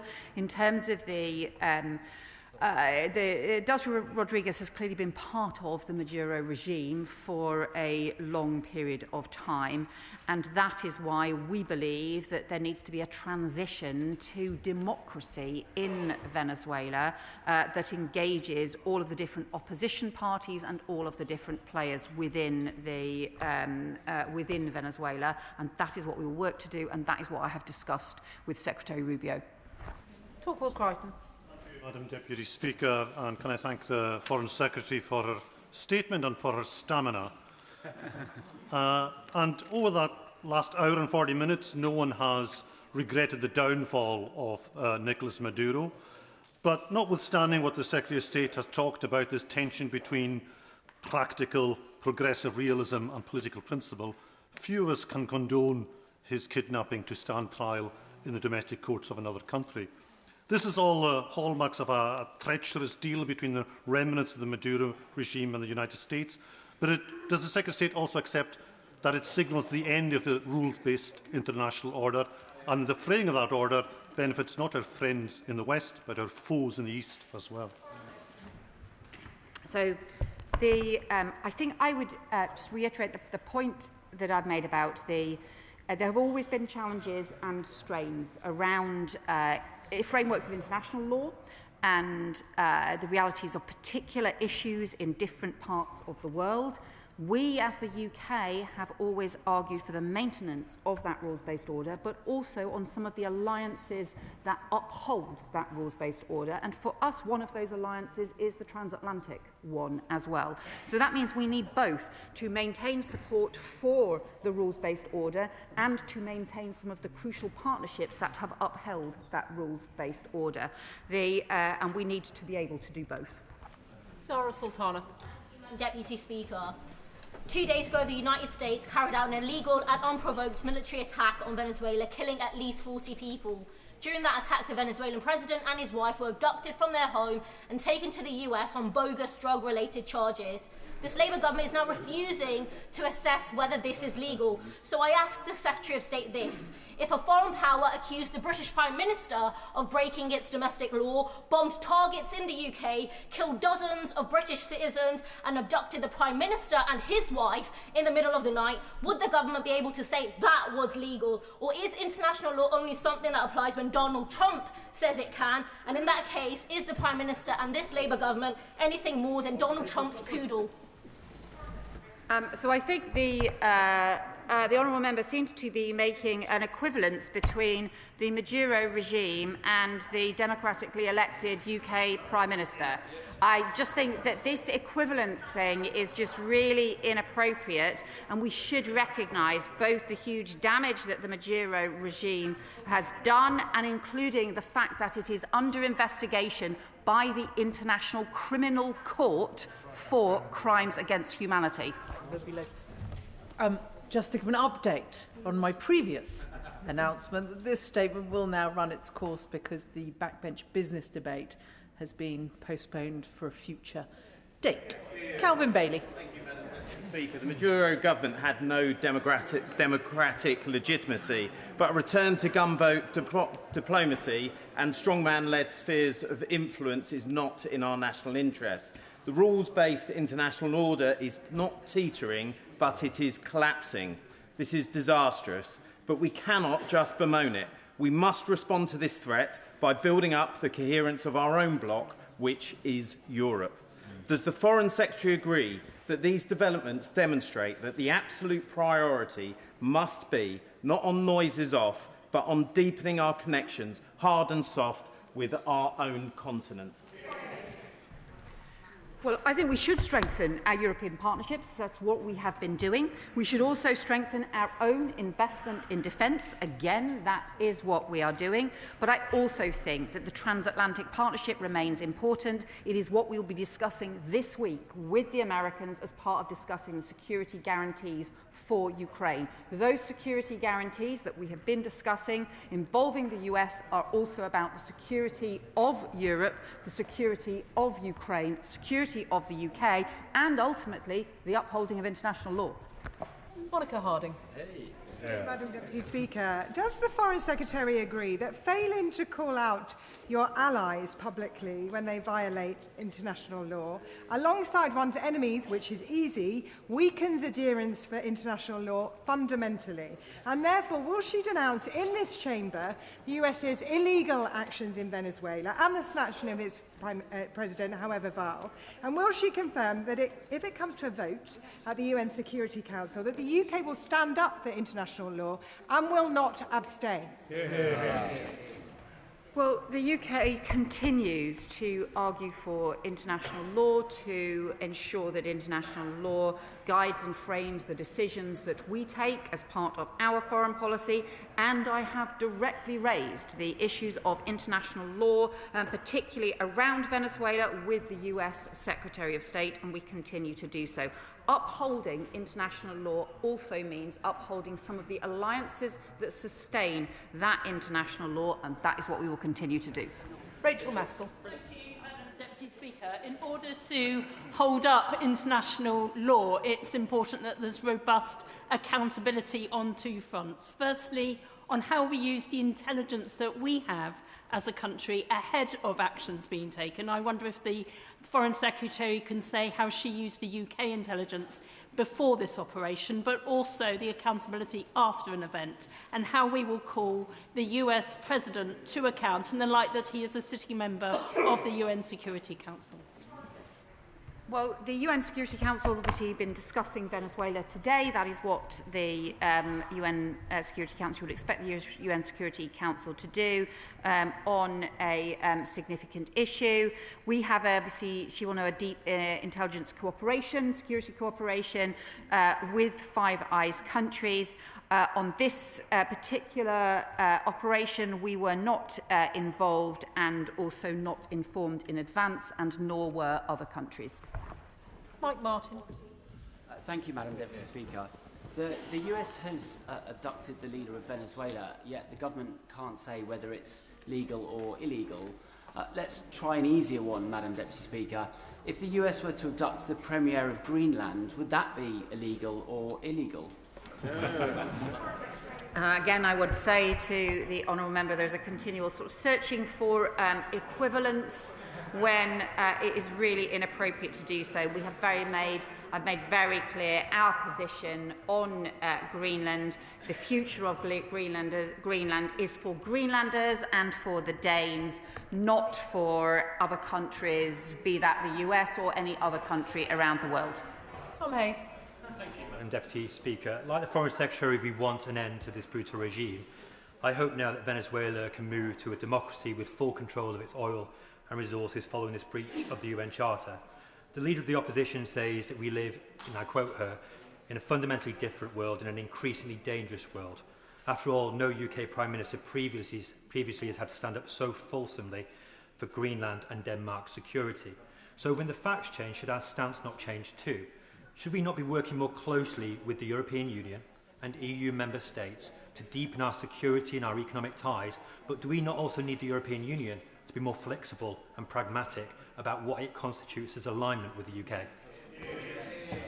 Well, we are strengthening our security cooperation with European allies. We had increasing security partnerships, discussions, both with groups of other European countries, also with the EU as a whole, and also with the NATO members in Europe too. So that has been crucial. It's a central part of the coalition of the willing, and I think that those partnerships need to continue to deepen.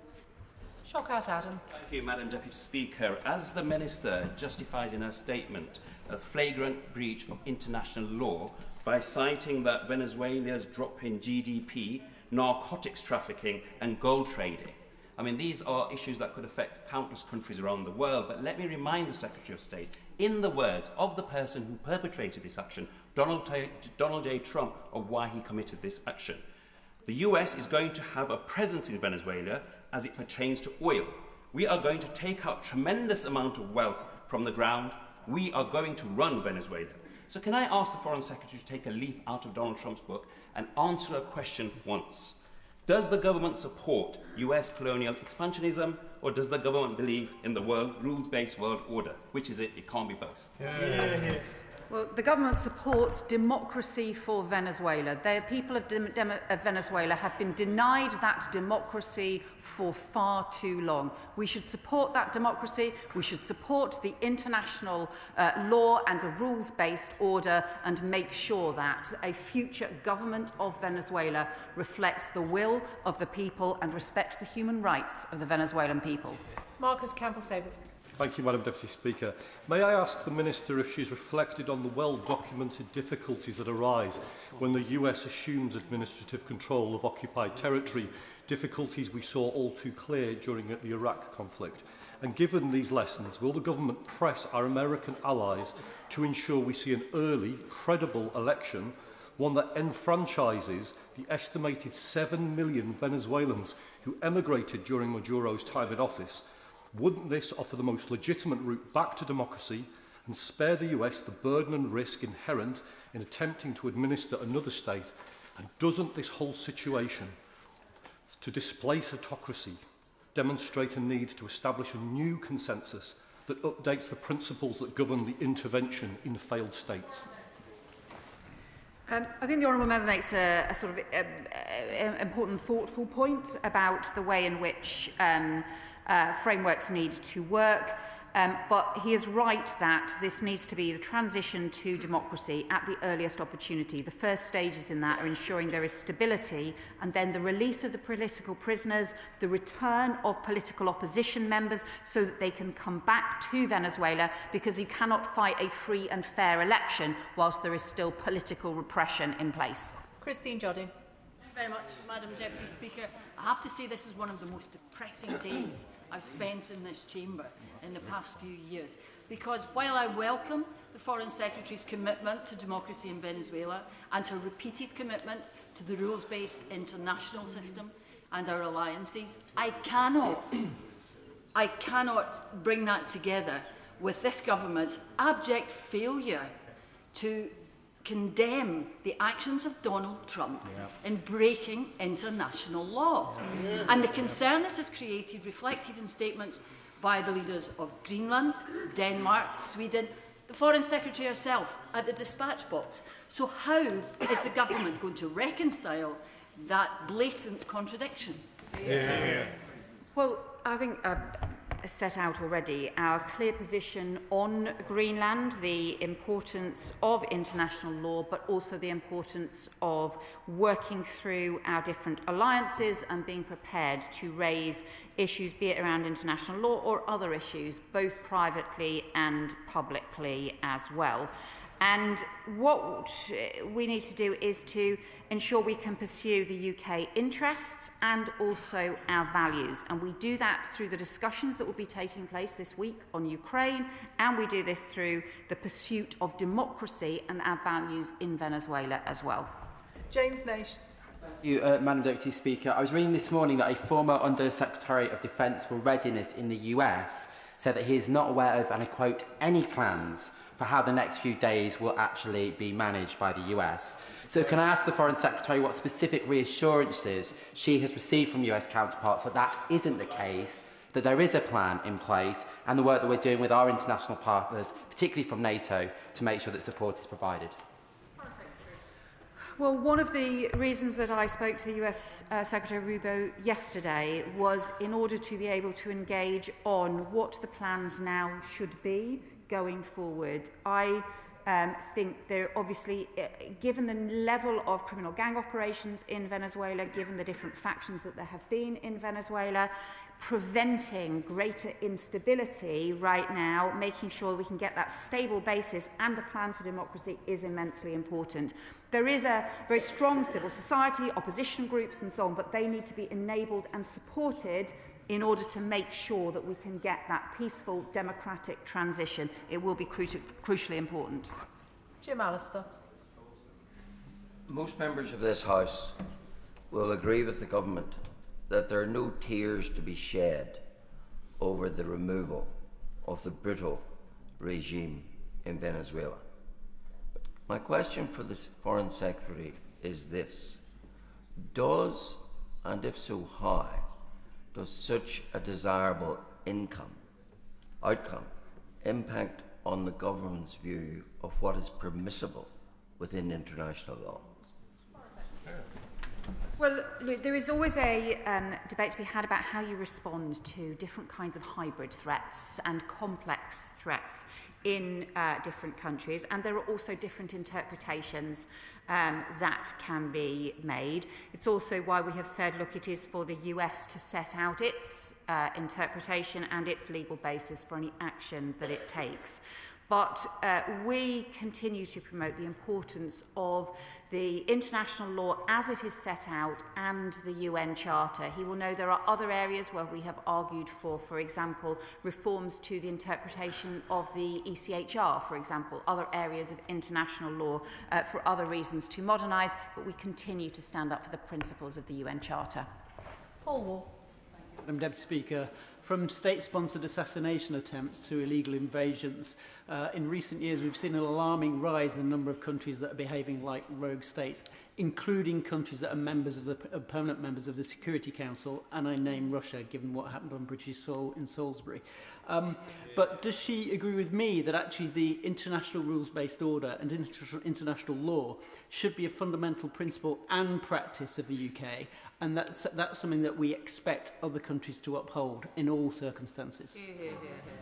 I do completely agree with my honourable friend, and sometimes it could feel right now as if the rules-based order is under particular threat and challenge, and that was a point I raised before Christmas in the Locarno speech.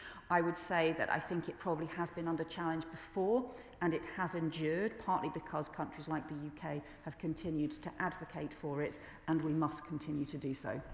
Callum Miller. Mr. Speaker, the people of Greenland are concerned today, and I welcome the Foreign Secretary's statement earlier that the UK bases that are used by the US Air Force will not be used for any attack on Greenland. Could she please confirm that she will make that clear to Secretary of State Rubio the next time they speak? Let's be really clear that we are all members of NATO. The UK, Denmark, the US. That is why it is so important that we continue to ensure the sovereignty of Greenland and of Denmark, and why we have made our views on that particularly clear to the US. Patricia Ferguson. Thank you, Madam Deputy Speaker, and I very much welcome the Foreign Secretary's statement this afternoon. And I would agree with her that Maduro was a corrupt dictator who frankly cared nothing for the lives of his own people. And I welcome the Foreign Secretary's comments about the importance of upholding international law. So does the Foreign Secretary agree with me that if we believe in a world order with clear rules about sovereignty, we cannot pick and choose when those rules do and do not apply? Otherwise, what is to stop others with further bad intentions from taking advantage of that situation and of following suit? Well, again, let me say we continue to support the international law and to promote it both publicly and privately with our allies, and also to pursue the alliances and to sustain the alliances which are important as underpinning parts of the rules-based order. That does include our NATO alliance, it includes our transatlantic alliance, and we maintain those long-standing partnerships as well as part of upholding international law. Danny Kruger. Thank you very much indeed, Madam Deputy Speaker. The Biden administration offered a $25 million reward for the capture and detention of President Maduro. And this country has passively supported regime change in Venezuela since we froze the gold reserves held at the Bank of England in 2019. So now that President Trump has followed through on the implicit policy of both our countries and achieved the outcome that the whole world wanted, can the Foreign Secretary tell the House what conditions will need to be met for the money that is owned by the Venezuelan people to be returned by the Bank of England? Well, as he rightly points out, successive governments have not recognised the Venezuelan regime. That is the basis on which the Independent Bank of England took its decision. We continue not to recognise the Venezuelan regime because it's important that we have the pressure in place to have a transition to a democracy, which is also about the will of the Venezuelan people. So obviously there are independent decisions for the Bank of England to take, but our principles are about maintaining and pursuing the stability and the transition to democracy, and that is what is guiding our approach to recognition. Dr. Scott Arthur. Thank you, Madam Deputy Speaker, and I do thank the Foreign Secretary for her statement. She's been getting lots of advice in response, but I don't think any of us really envy her position. And I thank her as well for talking to the Leader of the Opposition, Maria Corina Machado. I think it's absolutely the right thing to do. She did outline how she's spoken to Secretary of State Rubio about a transition to democracy. So I guess the key question is there any kind of timeline associated with that?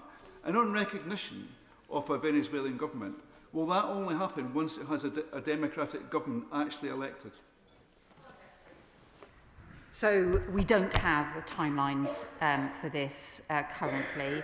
And what the opposition, the Venezuelan opposition, have said is the first step has to be an end to political repression, the release of political prisoners, and also the safe return to Venezuela of opposition politicians, because without that you cannot have free and fair elections. So that is the first step we are pressing for, is an end to the political repression, and that is what we are urging the transition Vice President, now acting President, to do. Dr. Al Pinkerton. Thank you, Madam Deputy Speaker. There's an old warning from Benjamin Franklin. If you do not hang together, you will hang separately. Given the events in recent days in Venezuela, given the active threats against Cuba and Mexico, and in the past Canada and today Greenland, can I ask the Foreign Secretary, where is the line? What is the Rubicon now for the United Kingdom the crossing of which that would force us to recognise that our silence today will only lead to greater challenge tomorrow? And is it not time that we hang together with our values-based allies to stand up against Trump's colonial possession-taking in Central America, whether or not it's in the Western Hemisphere or elsewhere? Yeah. Well, I think the equivalence across different countries is the wrong approach to take. I think that also does not recognise the scale of damage done by the Maduro regime, and also that what we need to do in order to promote international law is also to promote some of the partnerships that underpin it. It's why we need to work closely, not just with the Coalition of the Willing that is meeting tomorrow to discuss Ukraine, but also to ensure that there are US security guarantees, which is an important part of our security alliance with the US, and also that on Greenland we and other European countries have made our position clear. Iqbal Mohammed. Thank you, Madam Deputy Speaker. The unstoppable machine of American imperialist invasions has killed millions in Iraq, Afghanistan, Libya and Syria, from aiding and arming and abetting a genocide in Palestine to now the invasion and abduction of a leader in Venezuela for oil, minerals, gold, and to protect the petrodollar. This has nothing to do with democracy or narco-terrorism. With ongoing threats to Greenland, Cuba, Colombia and Mexico, the list of gangsterist aggression continues unopposed. Has the global rule-based order now collapsed, or did it ever even exist for Western warmongering powers? Well, I just strongly disagree with the honourable member's characterisation. We have a strong security partnership with the US and with other countries, not just through NATO, but also a direct security partnership, and the US is our strongest security ally. But that alliance is also based on values and based on principles as well. We build that relationship, or we continue to sustain that relationship as part of our support for and continued respect for international law. Martin Wrigley. Thank you very much, Madam Deputy Speaker. What message does the Foreign Secretary think that this weekend's outbreak of unilateral acts of violent kidnap and taking assets outside of international law sends to Vladimir Putin, in particular with reference to Russia's view of the need to seriously negotiate peace with Ukraine? Will the Foreign Secretary confer with her Ukrainian counterparts about giving our Ukrainian guests the option for a right to settle in the UK? And will the Minister meet with me and Ukrainian guests to discuss options moving forward? Well, I just think fundamentally it is wrong to make any kind of equivalence between what is happening in Venezuela and what is happening in Ukraine.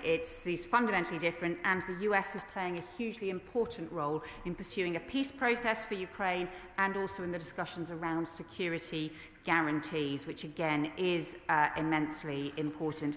He raises the issue of Ukrainians living in the UK. As he may know, we have a Ukrainian family continuing to live with us, and I take this issue extremely importantly. He will also then recognise, however, this is now a matter for the Home Secretary and not for me as the Foreign Secretary. Sammy Wilson.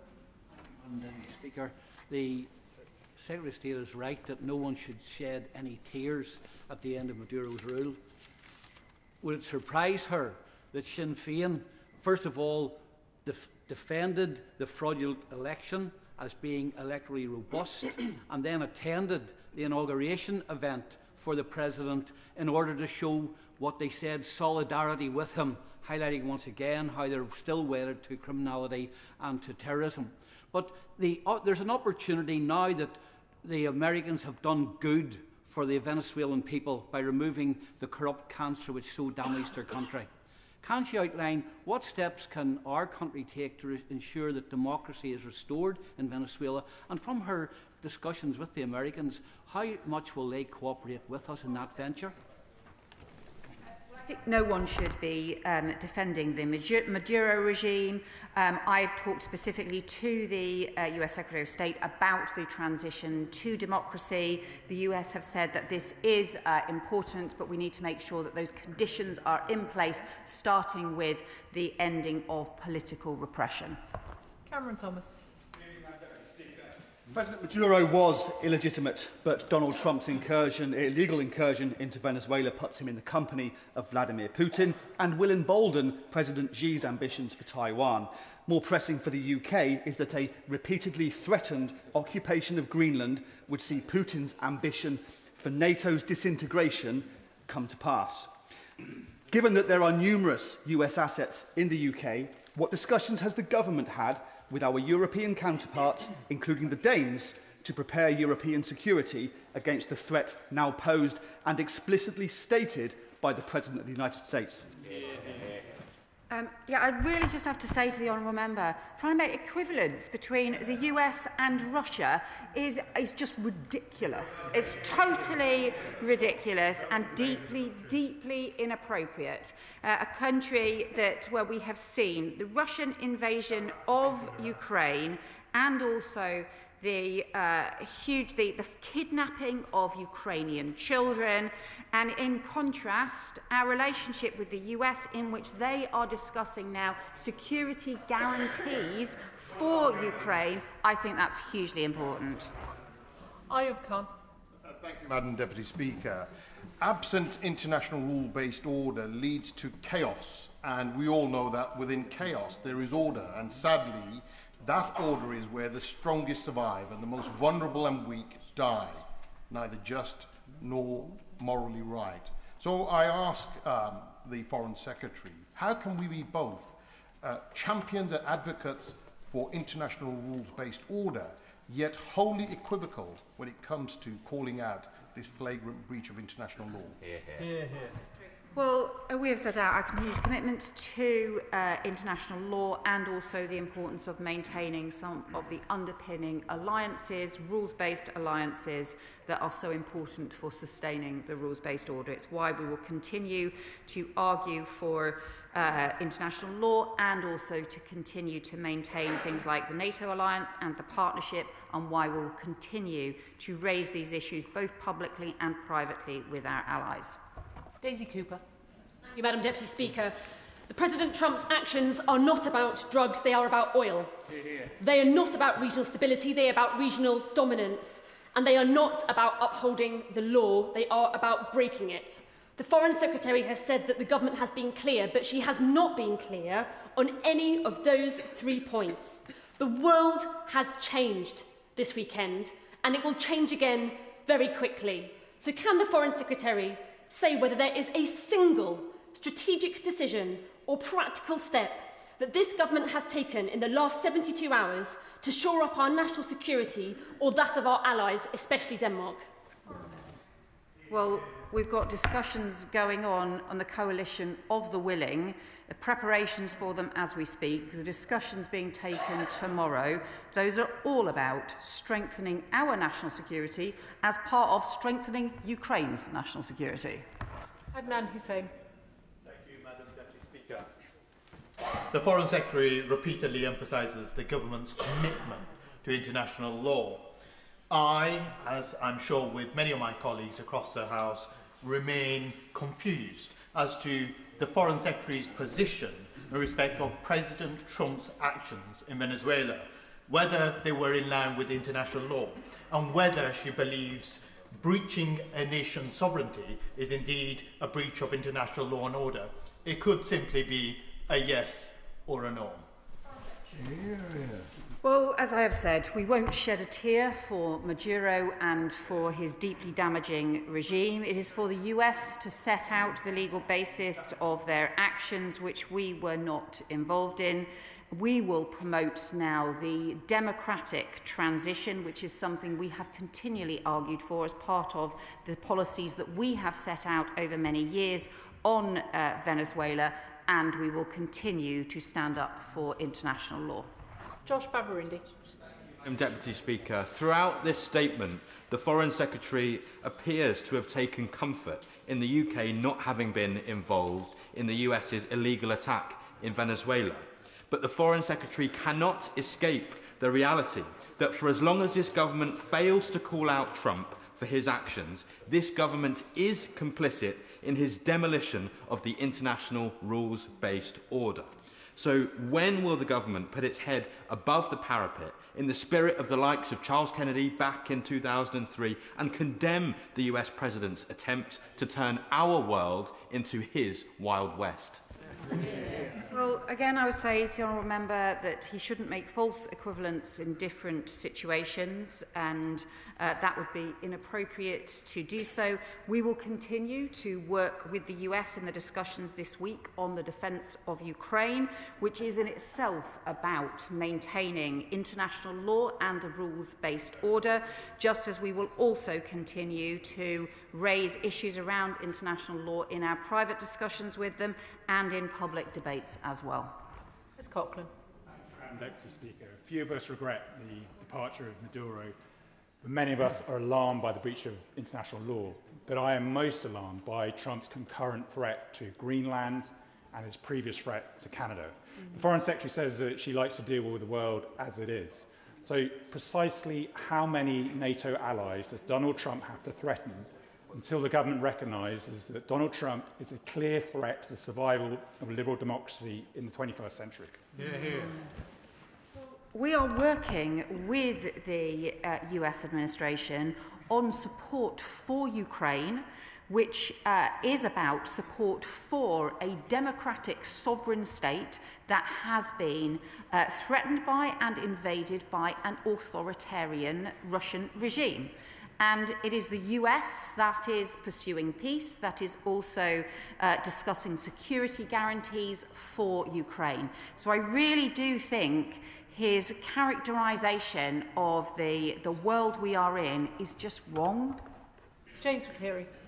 Madam Deputy Speaker, there has been widespread speculation in recent days and hours, in fact, about a possible US operation to seize a tanker which previously operated in Venezuela, which the United States has been pursuing, is now off the Irish coast. Any such operation would very likely involve UK air bases.